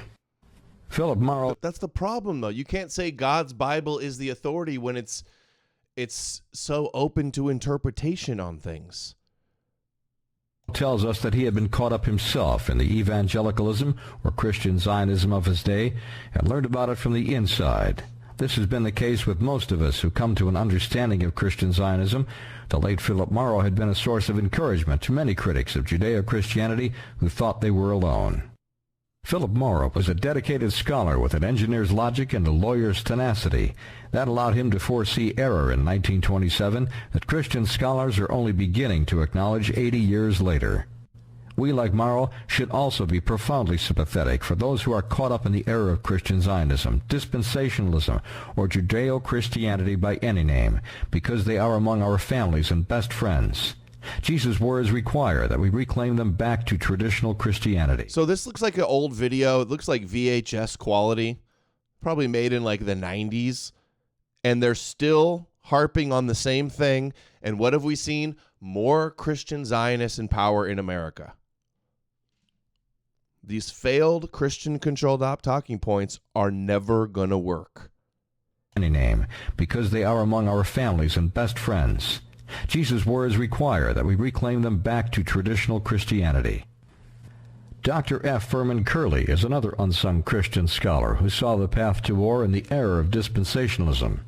He was the head of graduate studies at Abilene Christian University. In 1983, he wrote a short book entitled The Middle East Crisis in Biblical Perspective, in which he takes sharp issue with those he calls Israel First Millennius and Christian Zionism's evil fruits of perpetual war in the Middle East. He names Hal Lindsey and the late Jerry Falwell as radical Zionist prophets who would help nudge the U.S. into endless war with Islamic states. Dr. Curley explained why. When the concept of Armageddon, as in Revelation 16:16, is raised, those who believe in a literal war at Armageddon often feel that Christians should work to start this war and should vigorously participate in it.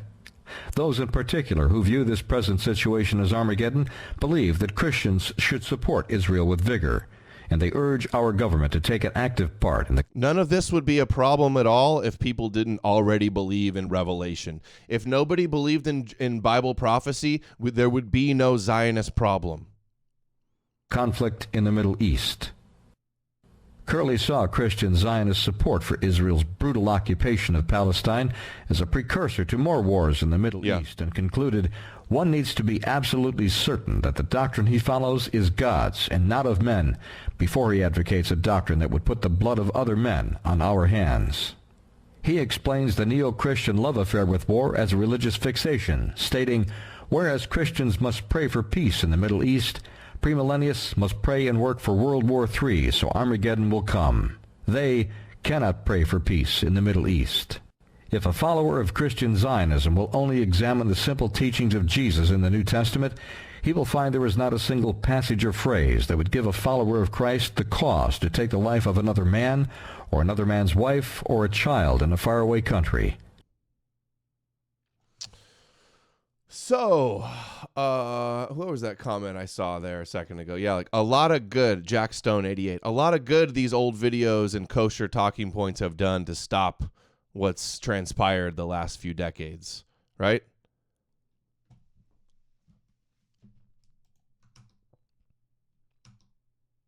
All right, now back to Ian Carroll. I just saw a new thread, too. I might have to go find. Actually, let me make sure. And there's way too many non-believers, non-Christians who have sold out and capitulated and refused to point out the elephant in the room, that the prophecies are fake. All of the Torah and the Old Testament and the New Testament is Jewish propaganda and fiction and fairy tale. Jesus is a Jewish myth. They won't say that. They just do their limited hangout, Scofield, Talmud, but won't actually go with the root of the conspiracy.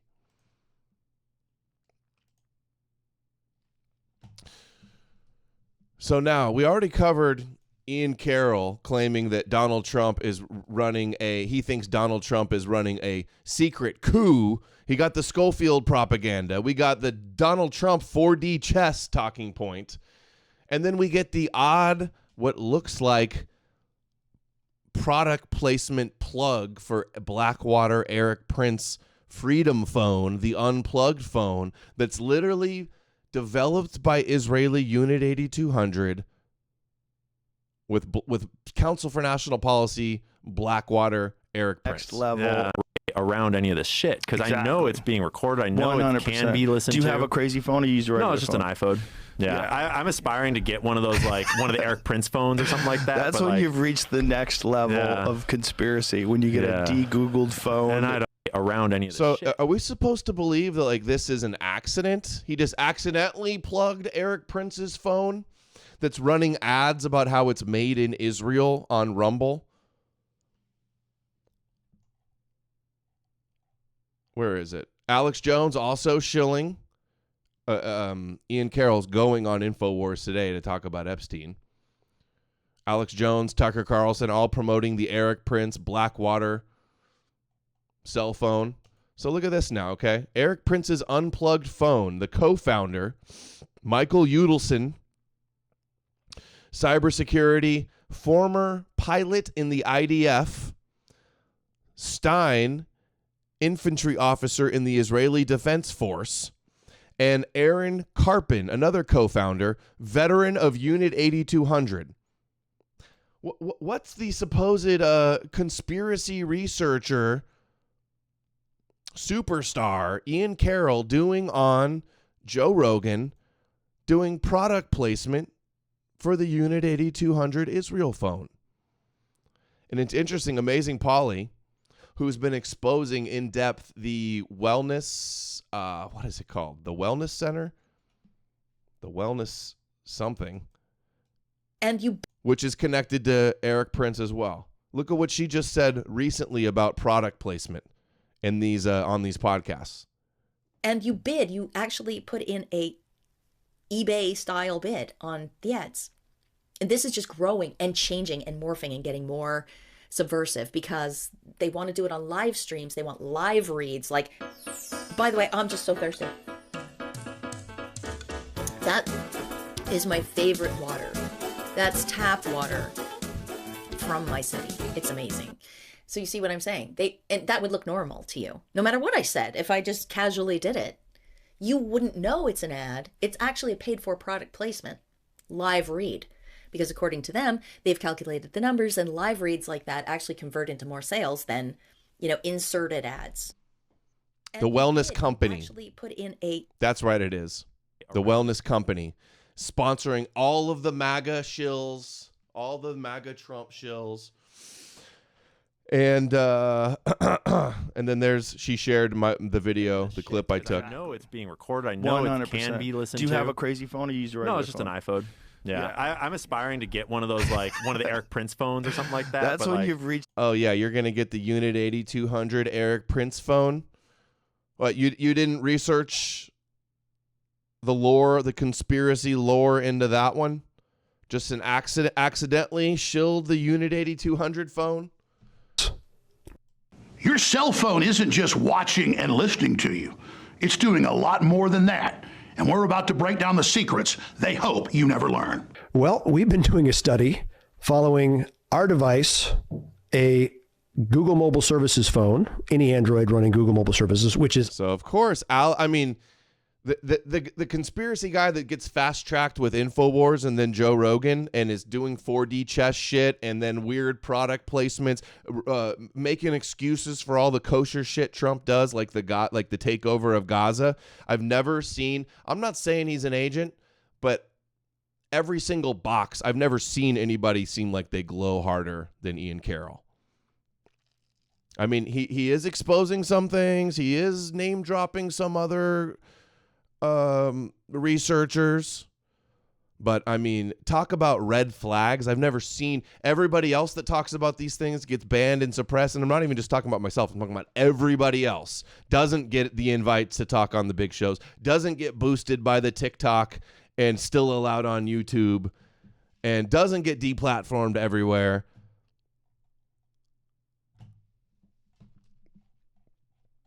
Unit 8200 phone, huh? Just accidentally, I'm sure. And then we got General Mike Flynn. So on the show, Ian also gave huge praise to Liz Crokin, who was the QAnon propagandist, huge Putin shill for Pizzagate shit. Oh my God, you exposed Pizzagate on Joe Rogan? Oh my God, 2015 called.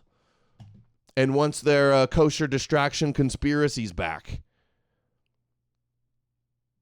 Yeah, not to mention, he plugged Whitney Webb a bunch of times and cited her book, but then calls her unhinged because of her worries about Peter Thiel and Elon Musk and Trump technocracy, calls her unhinged. Flynn says, thank you, Rogan, for hosting Ian Carroll. The Flynn, Liz Crokin, digital soldier, super pro-Russian. And speaking of pro-Russian, guess who else is promoting the Ian Carroll interview on Rogan? Russia Today, Soviet Russia Today, also sharing it. And what do they do when they talk about JFK? They praise Oliver Stone, who literally did the JFK cover-up video produced by Israeli Mossad agent Arnon Milchan.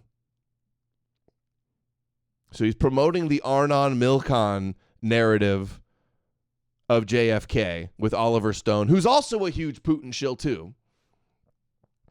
Promoted by RT, promoted by Mike Flynn, who sat at the table with Putin years ago.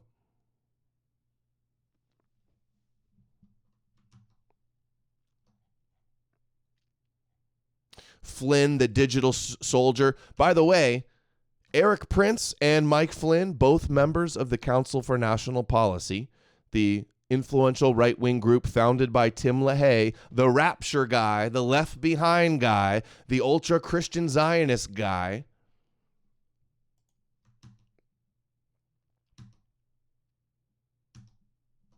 RT is boosting, so I figured, I'm already suspicious these guys are all of the Christian and Muslim alliance-controlled opposition to Israel is ran and controlled through Russian channels. And then we see, boom, Mike Flynn. Boom, RT retweeting. And then I go, I wonder what Ian says about Russia and Putin. And what do I find? He says, at this point, who fucking cares? Let Russia interfere in their elections, in Ukraine's elections. It's their neighbor. Better they interfere than us. He didn't talk a lot about Russia and Putin, but this was one of the only things I saw, which is obviously very favorable and leaning towards the Russia side.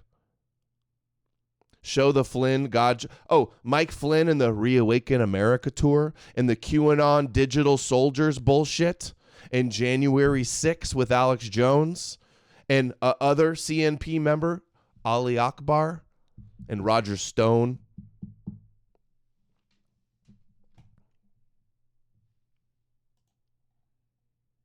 And then, yeah, praising Oliver Stone as the JFK expert. Yeah, the guy that got his movie was produced by the Israeli agent Arnon Milchan.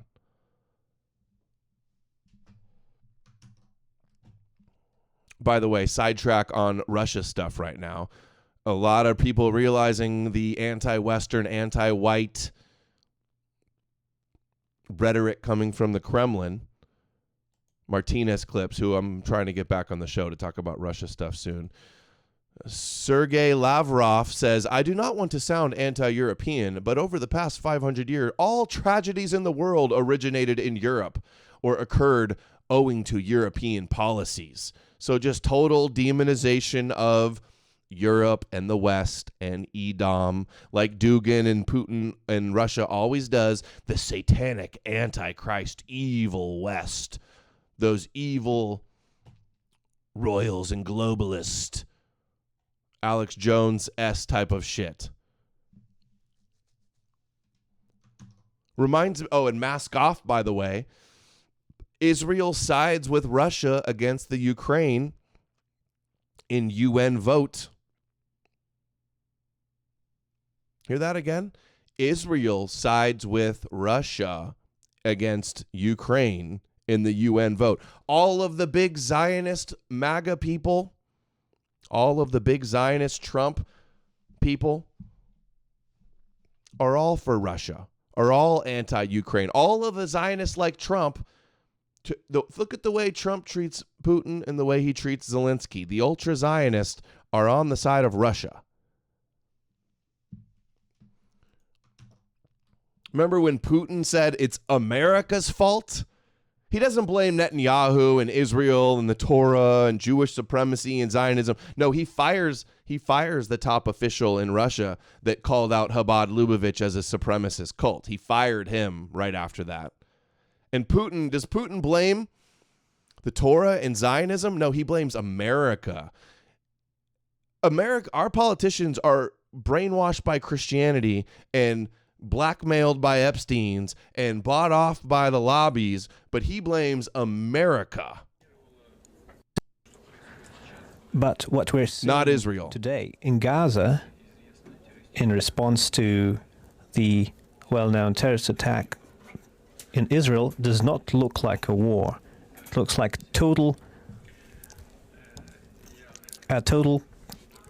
a destruction of the civilian population. I can only reiterate Russia's official position. We deem this to be a result of the United States policy. See, it's United States policy that is to blame for what's happening. They're already trying to exonerate Israel and scapegoat America.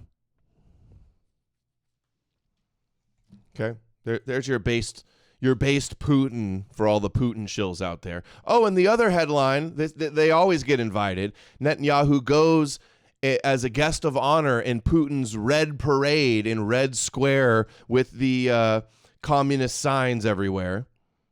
The Soviet communist hammer and sickle. And again, Russia invites Israel to their Victory Day parade in Moscow. But all the anti-Zionists out there all love Putin somehow and then turn a blind eye to this stuff going on.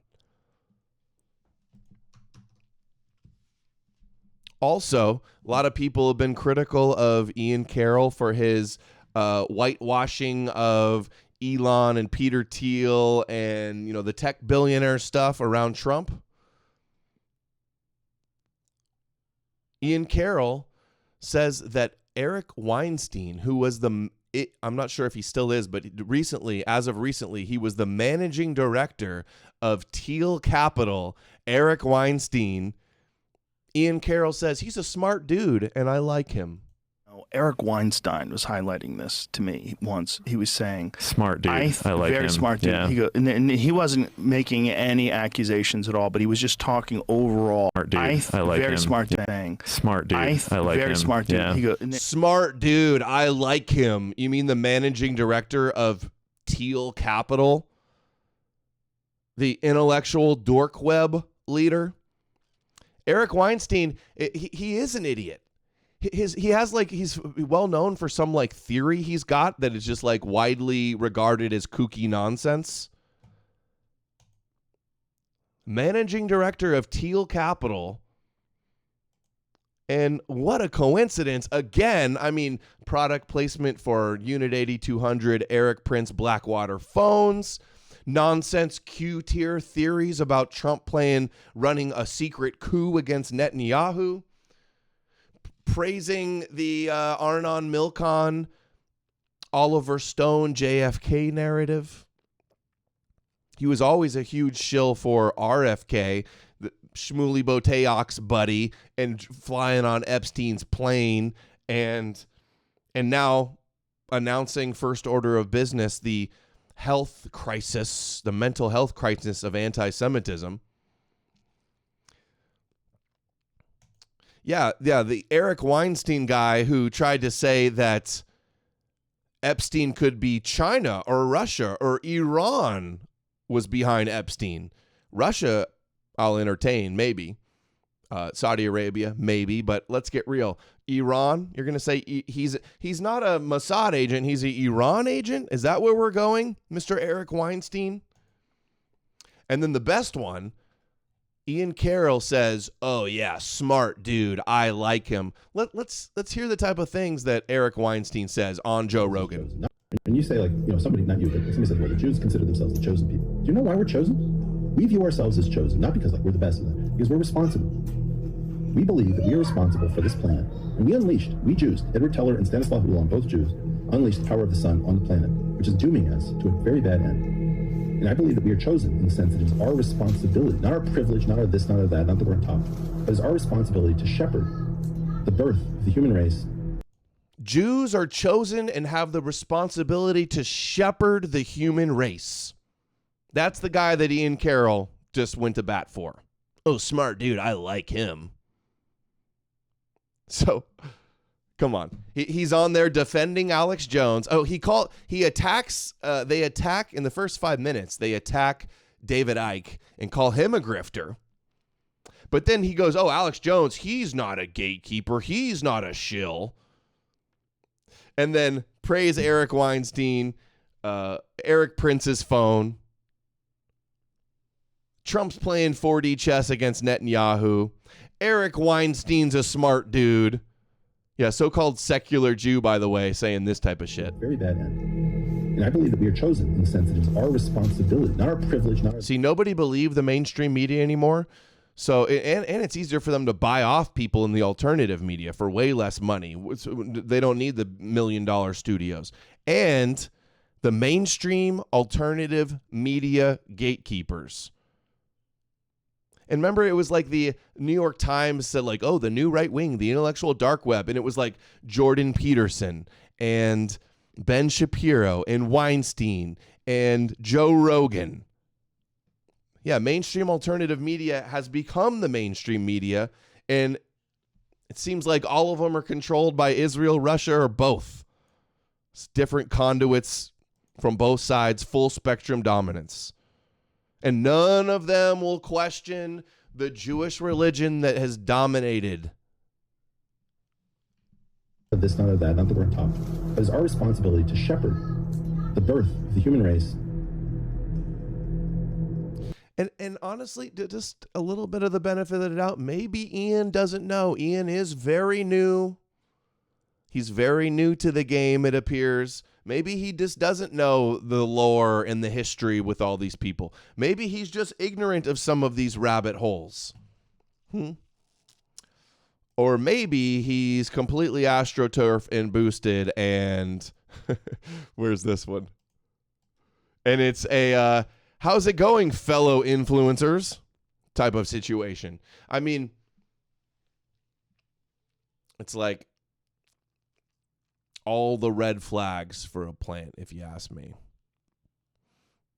A little suspicious that everybody else talking about these things for years gets suppressed and banned and shadow banned and never invited on any of the big mainstream alternative media shows. But now we got Candace Owens and Andrew Tate and Ian Carroll to be the top voices. And are any of them questioning the Jesus deception? Are any of them saying the Torah is the conspiracy and the root of the problem? Conspiracy Truther says he sent Ian rabbi clips and he ignores them. Exactly. I think I even saw Ian say something like, oh, it's like Zionism's not Judaism. And like, we're not criticizing Judaism here. He says like that toes that type of line as well. Yeah, maybe they are pushing him forward because he's just naive and hasn't figured stuff out like.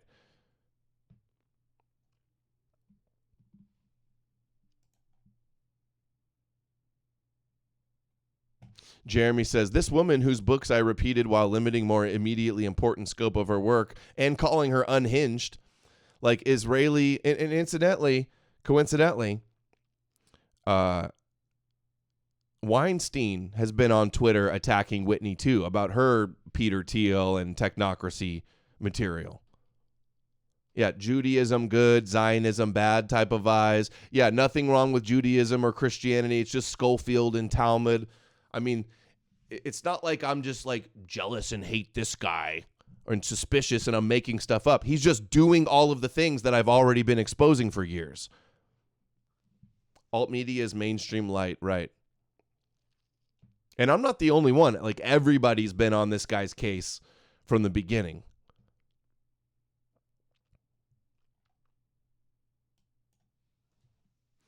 Ignoring Israeli high-tech technology. Nothing about Trump. He didn't talk about Trump being a Zionist or Trump's connection to Epstein's. He says Trump is actually secretly anti-Zionist. That's his theory. East, Russia, Israel stuff. Okay. The Palantir thing. Oh, yeah, I'm going on. You should destroy no more new. What? What is he talking about? People, the stupid shit I read every day. Jeremy should destroy me on Killstream. I just had Jeremy on last week for 3 hours. But I am going on Killstream tonight. I'm not sure exactly what time. Maybe 8 or 9 p.m. Eastern, I would think. Okay, now they're attacking David Icke. Yeah, Joe Rogan, the guy that works for... Oh, yeah, that's the other thing. UFC and Ari Emanuel, who owns UFC, and Dana White and Trump and all of the walkouts and stuff. I love how he's coming in like, guys, Jones is totally legit. It's like, dude, we've all been exposing Jones as a total Zionist gatekeeper for years. And Elon and Trump's biggest cheerleader. And you're going to come in here and say, oh, no, he's legit, guys. Anyway, attacking David Icke, calling Joe Rogan, who has a $250 million contract with Spotify, and who is like, they've done the statistics. All of the guests on Rogan, they're like all kosher Zionist and Jews. And then they attack David Icke. So Alex Jones, Weinstein, Joe Rogan, Oliver Stone, Eric Princephone, they're all cool. David Icke, bad. Whitney Webb, unhinged when it comes to technocracy. Like, yeah, 7Cs has been on this. Yeah, Rogan, who's trying to rehabilitate the career of Zuckerberg and is doing the interviews with Peter Thiel and Elon and Trump. Joe Rogan's and Theo Vaughn, who's invited to the White House inauguration. Yeah, they're bringing this guy on to expose it all, I'm sure. Yeah, Leather Apron Club is the one that did the expose on Rogan's desk. That is what I was referring to. Okay, what else do I have here? Here he is. Oh wait, we didn't play the I'm gonna play this. Every single day, people and time in the game counts for a ton. It counts for Oh, much. And that's my greatest weakness in a lot of ways, among several, is that I'm just really new to the game. And so I'm constantly like catching up on shit. And as stuff breaks, right? Like Pam Bondi, for example, I have no history on who Pam Bondi is because I wasn't paying attention when Pam Bondi was in Florida. And so I'm having to like play catch up on what was going on. Right. And the people that have been here for forever, like the Alex Joneses of this world, the Jacques Valleys, the people that like watch things break live, you just get a different level of context. And then you get like the David Ikes that are like, it's fucking reptiles, dude. They're all reptiles.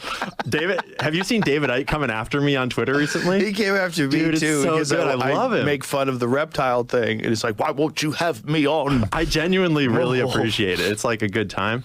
But it's like maybe there are reptiles. I don't know, man. He went too far in a time where there was no internet. Yeah. You know, he went too far. You get too certain of yourself, right? You think you have the answers and you just keep going. A little bit of a grift. Yeah. With some of these folks. I'm not saying necessarily him, but it's a little bit of a grift. Yeah, it's a little bit of a grift, says the guy that's worth hundreds of millions of dollars to never criticize Zionism in any meaningful way. Come on. So we're not going to call Alex Jones a grifter, Mr. Infomercial Wars, Mr. Total Lapdog cheerleader for Trump and Elon. Alex Jones, who's like, made so many millions, he's not a grifter. No, he's not doing commercials selling boner pills and we're being shut down by the globalists every fucking day. No, it's David Icke. David Icke's the grifter. Not Alex Jones. Not Joe Rogan's $250 million contract. Well, it's an easy temptation to fall into, especially. Adam, what is the name of the company Alex Jones bought his starting equipment from? That was Voice of America, the CIA propaganda. All of this transpiring, this interview, so bad I wish Matthew North was still around. He was all over the Rogan stuff, the Alex Jones stuff, the Elon connections as well.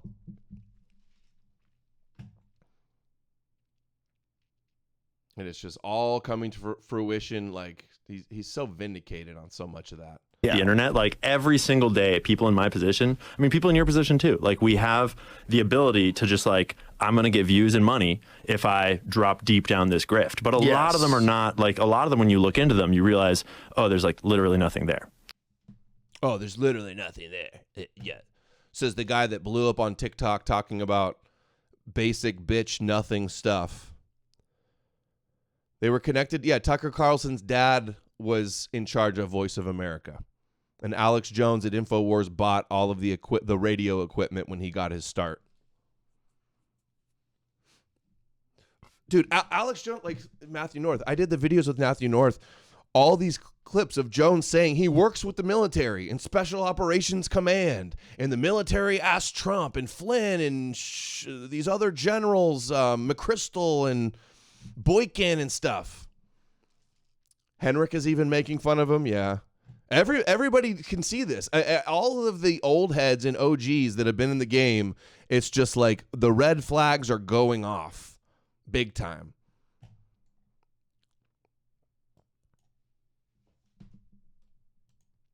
Ike says when Trump, Musk, ass kisser Rogan on $250 million contracts from the system in around 5 minutes, but everywhere in no time, Ian Carroll dismisses you.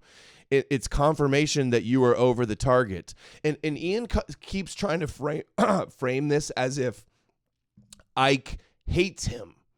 No, Ike is being critical of you, and you keep doing dumb shit over and over and over. That's the problem. Acting like you're exposing things while still promoting things. It's confirmation that you were over the target, but then after 35 years of full-time research, not 5 minutes, I should be. So much more to know about both of these blokes and why they are massively promoted while I'm banned from nearly 30 countries and shadow banned like crazy for revealing where they won't go. Yeah, I was only talking about Whitney and talking to Dawson and doing Epstein videos like lots of people were like 5, 6, 7 years ago. And then now I get banned from everywhere, and I just got demonetized from Odysee. Some people get demonetized from Odysee for talking about Epstein, and some people get invited on to Alex Jones and Joe Rogan as they go to bat and tell everybody to trust And time in the Alex Jones. Okay.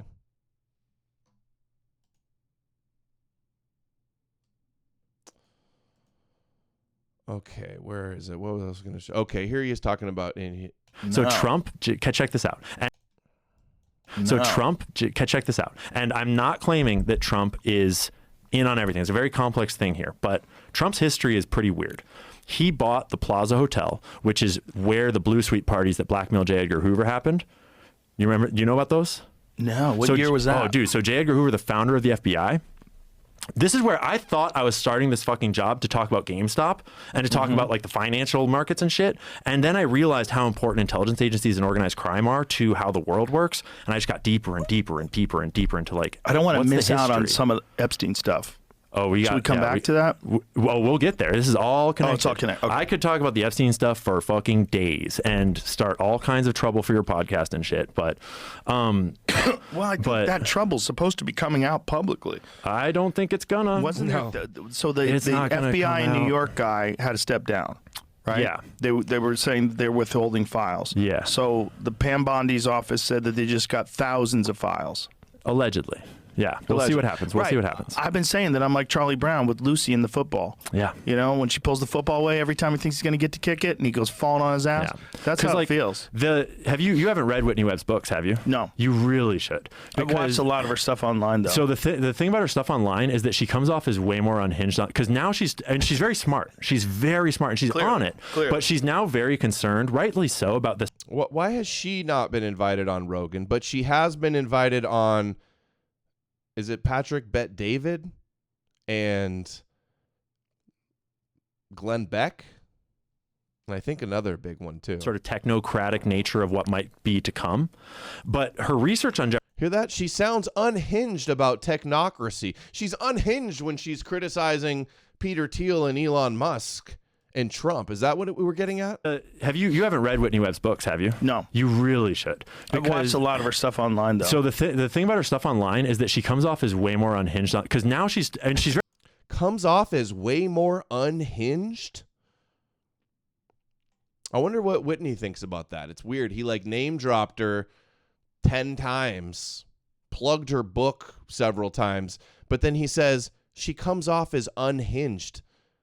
Have you guys seen Whitney's debates? Is unhinged a word you would ever use to describe Whitney? Certainly would not be a word that would come to my mind to describe her. Jimmy Dore? very smart. She's very smart and she's on it. But she's now very concerned, rightly so, about the sort of technocratic nature of what might be to come. But her research on Jeffrey Epstein is looking backwards at the history of organized crime, the history of Epstein, and it paints a very, like, we know very well who he worked for and we know who he was associated with. She has primary sources with pages of sources cited about who put him where, who he interacted with, who said what about him, who claimed what about his life. And it's like, it's 2 full books and it's very well sourced with primary sources cited all the way throughout. And so it's like, we don't actually really need the Epstein files to know what was going on. I wonder how many books she's going to sell because of this interview.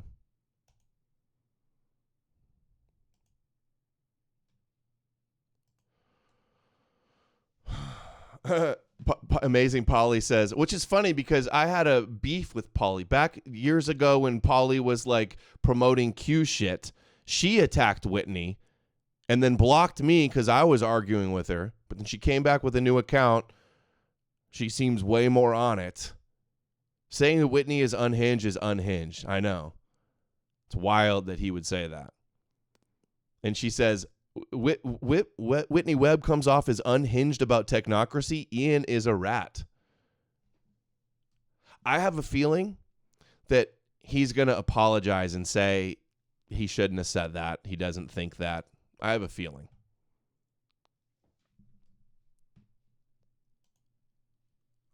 What am I doing here? Okay, now let's see the new 7Cs thread on Ian Carroll here.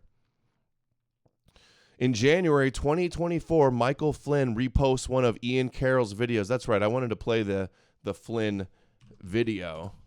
Yeah, nothing sus, just promoted by Rogan, Mike Flynn, and Alex Jones, like the two most sus people out there.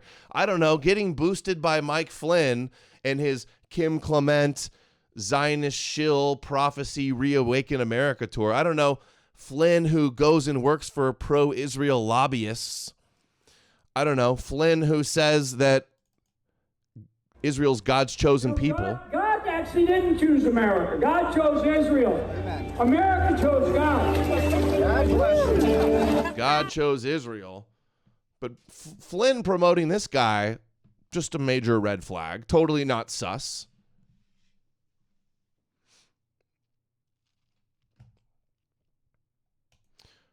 Flynn says, I don't know about anyone else, but I find this guy's arguments very credible. Pizzagate is real.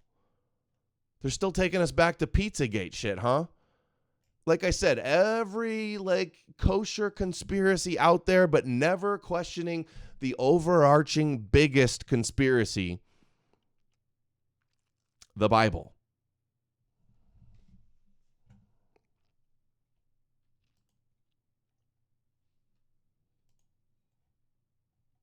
Ian spent most of his 2024 campaigning for RFK Jr., known Epstein associate and friend of Rabbi Shmuley.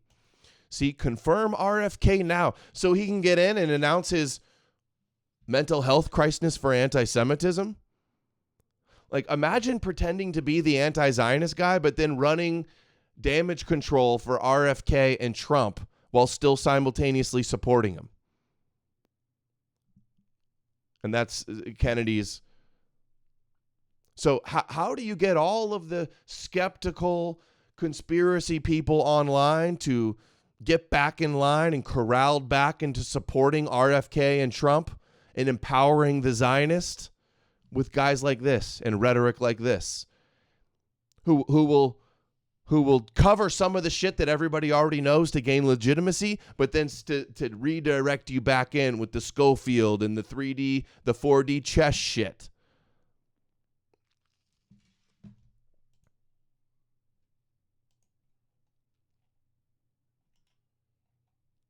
Ian has been a huge supporter of billionaire Nicole Shanahan. Nicole Shanahan on Bitcoin, blockchain, AI, regenerative agriculture, some of his favorite takes. Shanahan went to Stanford, known recruiting for Center for the CIA. Where she met now ex-husband, billionaire Sergey Brin of Google. Nicole Shanahan said that Peter Thiel and the PayPal mafia are predictable. Biotech company, mRNA vaccines. Is she the one that just... Oh, hold on. Shanahan took ketamine at a party with Elon and disappeared with him for hours. BDCs. Is she the one that just converted to Christianity?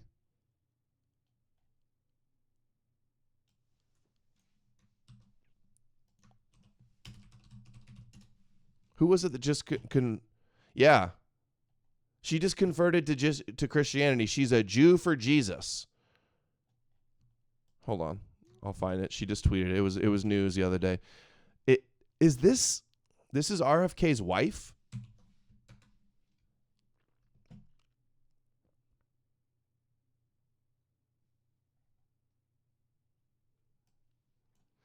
Nicole Shanahan has announced she accepted Jesus Christ as her savior. Today, she is a Jew for Jesus. Billionaire and former vice president. Okay, not his wife. The presidential running mate of RFK. Practiced Judaism for more than a decade. Okay. Ian has been a major supporter of Donald Trump, arguably the most pro-Israel, pro-Zionist president of all time. He even acknowledges his Zionism in previous posts.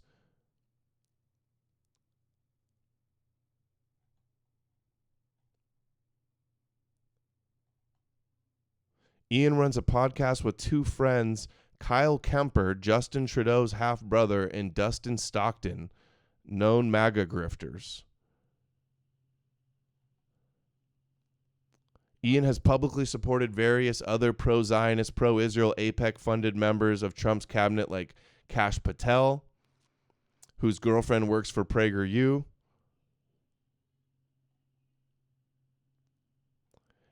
Ian has led people to believe that Pam Bondi is ever going to release the Epstein lists. He just said on Rogan, though, he doesn't think it's going to be out. Ian supported Tulsi Gabbard, who is part of military PSYOP division and gets money from AIPAC and was World Economic Forum and is now touting Zionist propaganda and is a huge Putin shill and possibly agent.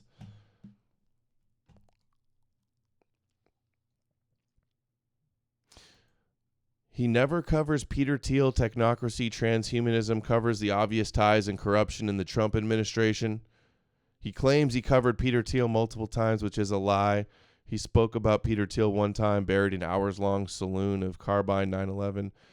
Who's Jeffrey Epstein? Okay.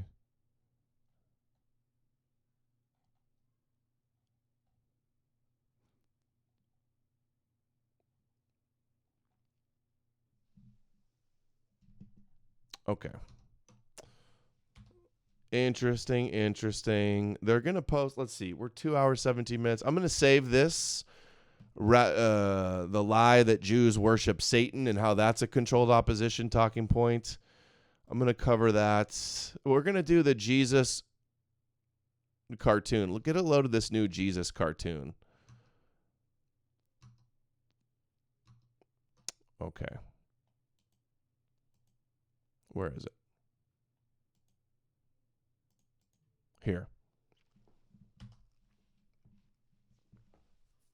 This new cartoon Jesus movie depicts Christians as gullible children who believe in Jewish fairy tales. And that's basically what it is. Like, look at this clearly obvious fairy tale, fictional Jewish fairy tale. Like, that's the conspiracy hiding in plain sight. This fake history, this fraud, this hoax, this lie, this deception. And when you see it in cartoon, like in a Disney Pixar cartoon format, you realize how nonsense this is. And what is with, it's like, this is the elephant in the room. Why the fact that like all of these atheists or non-Christians, non-believers refuse to point out the elephant in the room. They're scared of alienating Christian supporters. They see the bandwagon and the popularity of Christian anti-Semitism. And even though they don't believe it, they go with it anyway. I'd like to tell you a story, son. Greatest story ever told. Some say. That's how I start my book. With a line about that. Some say it's the greatest story ever told. It has angels and wicked kings, jealous rivals, and miracles. Miracles. You're like little children, like, we believe in the Jewish miracles and the Jewish fairy tales. Our story begins 2,000 years ago. The young woman named Mary would soon bring a beautiful baby into the world. Wait, whoa, stop. If it's not about a king, then I'm not interested. It just so happens that this story is about a king. A Jewish king, the king of the Jews, my dear son. One prophecy speaks of. The one the Jewish prophecies foretold. King of kings, the king of all the Goyim, the Davidic dictatorship king. King of the Jews, the king of David. Look at all of this! It was time for Jesus to gather a few friends, like Judas Iscariot. He gains more followers every day. Find him. There's not nearly enough food here to feed all of these people. The people are calling him king. Then we turn the people against him. Are you king of the Jews? Yes, king of the Jews. When he was born, when he spoke with the Samaritan woman, circumcised according to Jewish law, read the Hebrew Torah in the Jewish synagogues. His brother was literally named Jude, according to the Bible, which means Jew. I love the Pixar cartoon of Jesus because it shows how cartoonish it all is that people believe this. Christians that believe this are like little kids believing in Jewish fairy tales. Such a cute little movie. It shows how fictional it all is. Are you king of the Jews? If it's what God wants, I'll accept it. And so should you. Thank you, Odysee.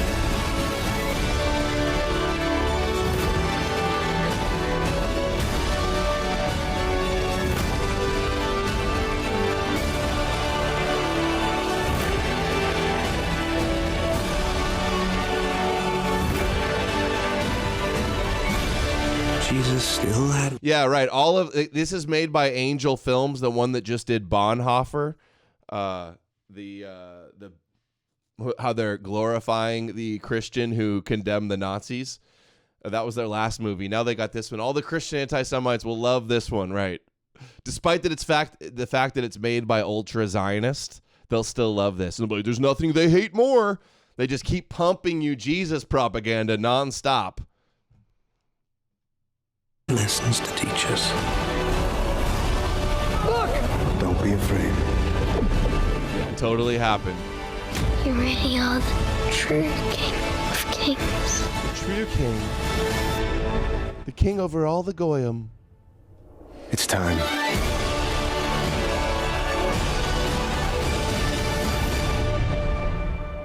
Good way to brainwash the kids and be like, it's all real. The Jewish book told us so. And we believe it all because... I read about it in a book. The King of Kangs. The Pixar presents Goy Story. That's funny. Here's your Goy slop. White Jesus. There's also a new one. We're going to play that clip in a second. The House of David. Another trailer for the House of David.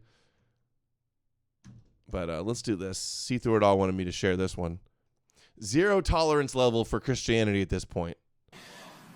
Matthew 25, he says this, when the Son of Man comes in his glory, that's when Jesus comes back, he splits the sky, shining like the sun with an army of angels with him.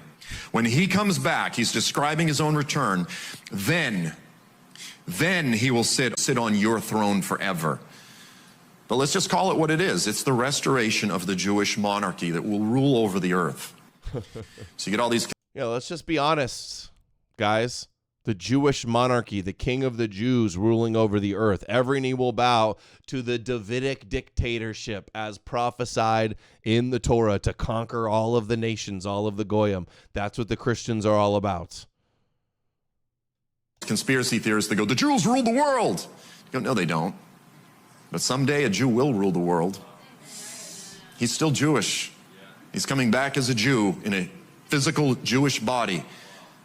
And all nations will bow down to him. Matthew 25, he says this, when the Son of Man comes in his glory, that's when Jesus comes back, he splits the... The Jesus coming back in his glory. Hey, Mama. She said, we're heathens. Oh, this is too long. We're not going to watch that one.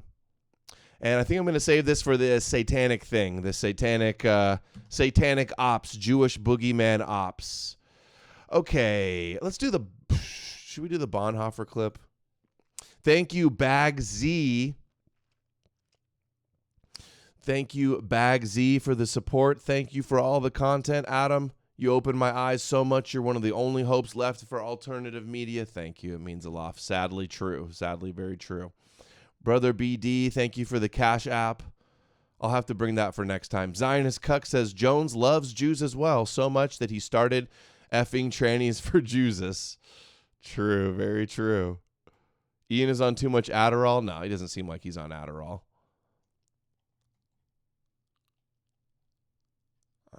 Let's see. Okay. So, still demonetized on Odysee, guys. The last two streams, no income on Odysee, the main source of my income, slashed once again. Am I going to have to start over from scratch? That's why you got to go in the description below for Subscribe Star. Sign up for $5 or $10 a month. I need your support to keep going. They're trying their hardest to put me out of business over the years, banning me from everything. Coinbase, Squarespace, Facebook, PayPal, Patreon, DLive, now Odysee, YouTube, 5 times.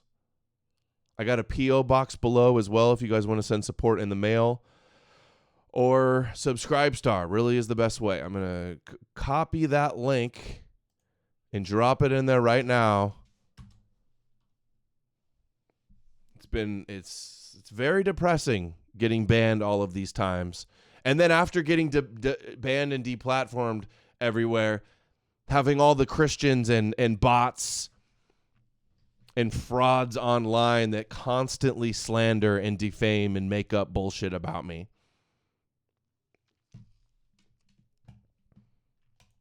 While I'm suppressed everywhere and gatekept and blacklisted. Another thing I've noticed is so many, I don't know if it's just like Christians organizing this or if they're bots, but so many accounts on Twitter, I noticed like it'll be a brand new account, no followers, no profile picture, and they have me blocked. Somebody I have no idea who they are, never interacted with them, new account, no followers, but they create an account and then block me, which every block accumulates and suppresses me in the algorithm. So why would accounts, they can still see my tweets if I'm blocked. So it's like systemic suppression through the blocking algorithm with people I've never interacted with, no idea who they are. That's what they do. They weasel their way into groups. Yeah. Thank you, Tomcat Smith 1975 says, keep telling the truth, bro. I will. They have they have block lists, not to mention all the big like million follower accounts that are Zionists that have me blocked just for the mildest pushback. Anderson says, you fixed the thing I was crying about. Read my email. I will. All right. I appreciate everybody. I'm going to be on the kill stream tonight. I'm not sure what time yet, but I will share that link. And then I'm going to the shirts are ready. So the shirts on No More News will be available for sale very soon, probably this weekend or on Monday. And so I'm not sure if I'm going to stream tomorrow. I'm still working on getting the monetization thing figured out. Hopefully that'll get straightened out. All right, let's watch the Bonhoeffer clip. This is the other Angel Studios. So the one, the Christian Zionist studios that just did that Jesus cartoon, they also did this one, Bonhoeffer, about the anti-Nazi Christian. And then you got all the controlled op liars online trying to pretend like the Nazis were a bunch of hardcore Christians when they were undoubtedly shifting away from Christianity and try to transition it out of Germany. The Gestapo is here today.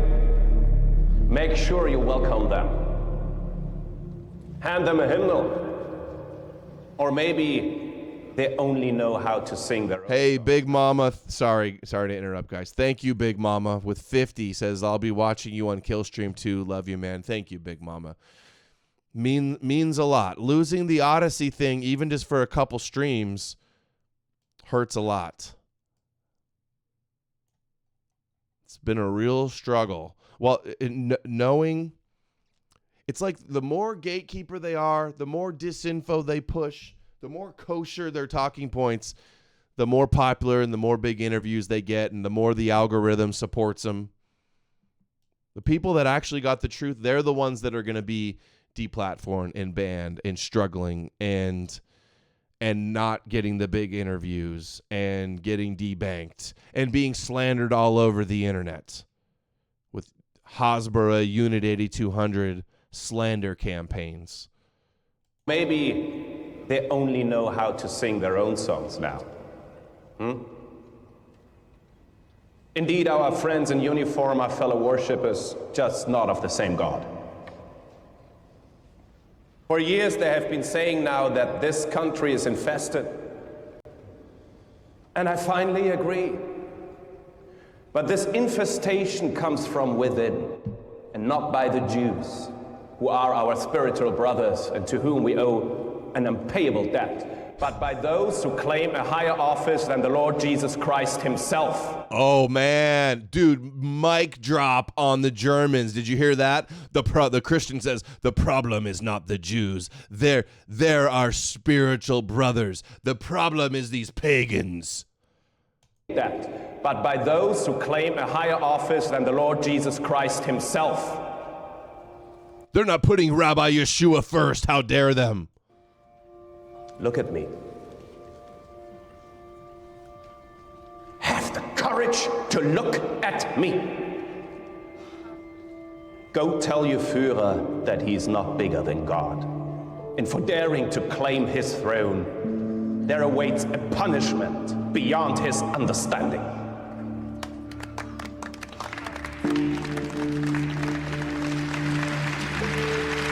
Oh, all the Christians teaming up against the pagan Germans.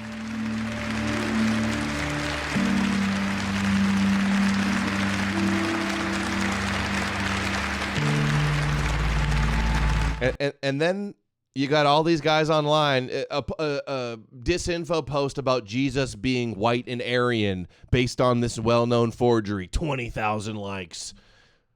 Post about Hitler being a hardcore Christian, 20,000 likes. Dude, the disinfo gets boosted by the bots to make everybody retarded and to keep people chasing their tails, chasing ghosts, going down dead ends, confused, discredited.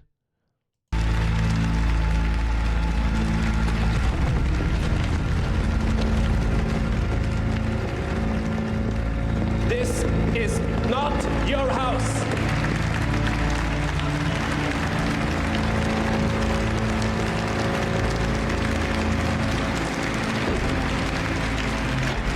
I know I've been your pastor for almost 13 years now, and my job is to lead this flock. But I failed. Because when the Nazis first came for the socialists, I didn't speak out. Because I was not a socialist. And when they later came for the trade unionists, I didn't speak out. Because I am not a unionist.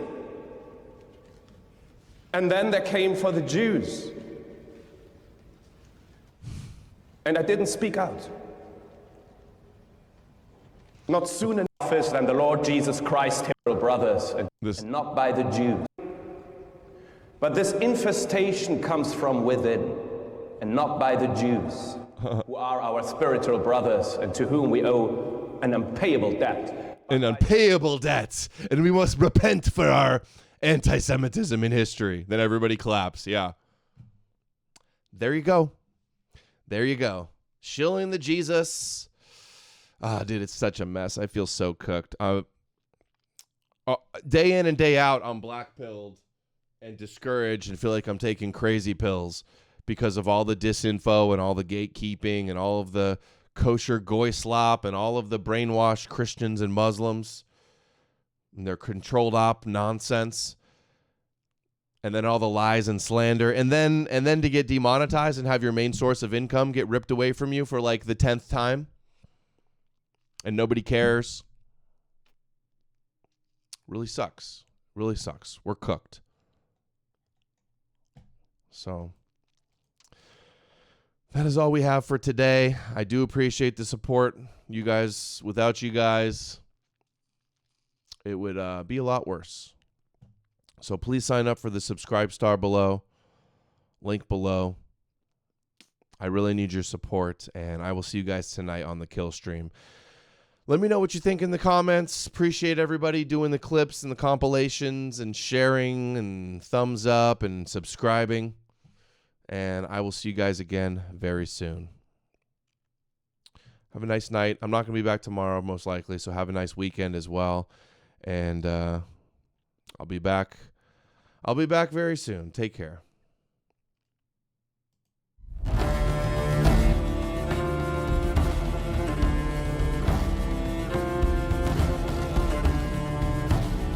Hail the old gods, of course. Say no to Yahweh.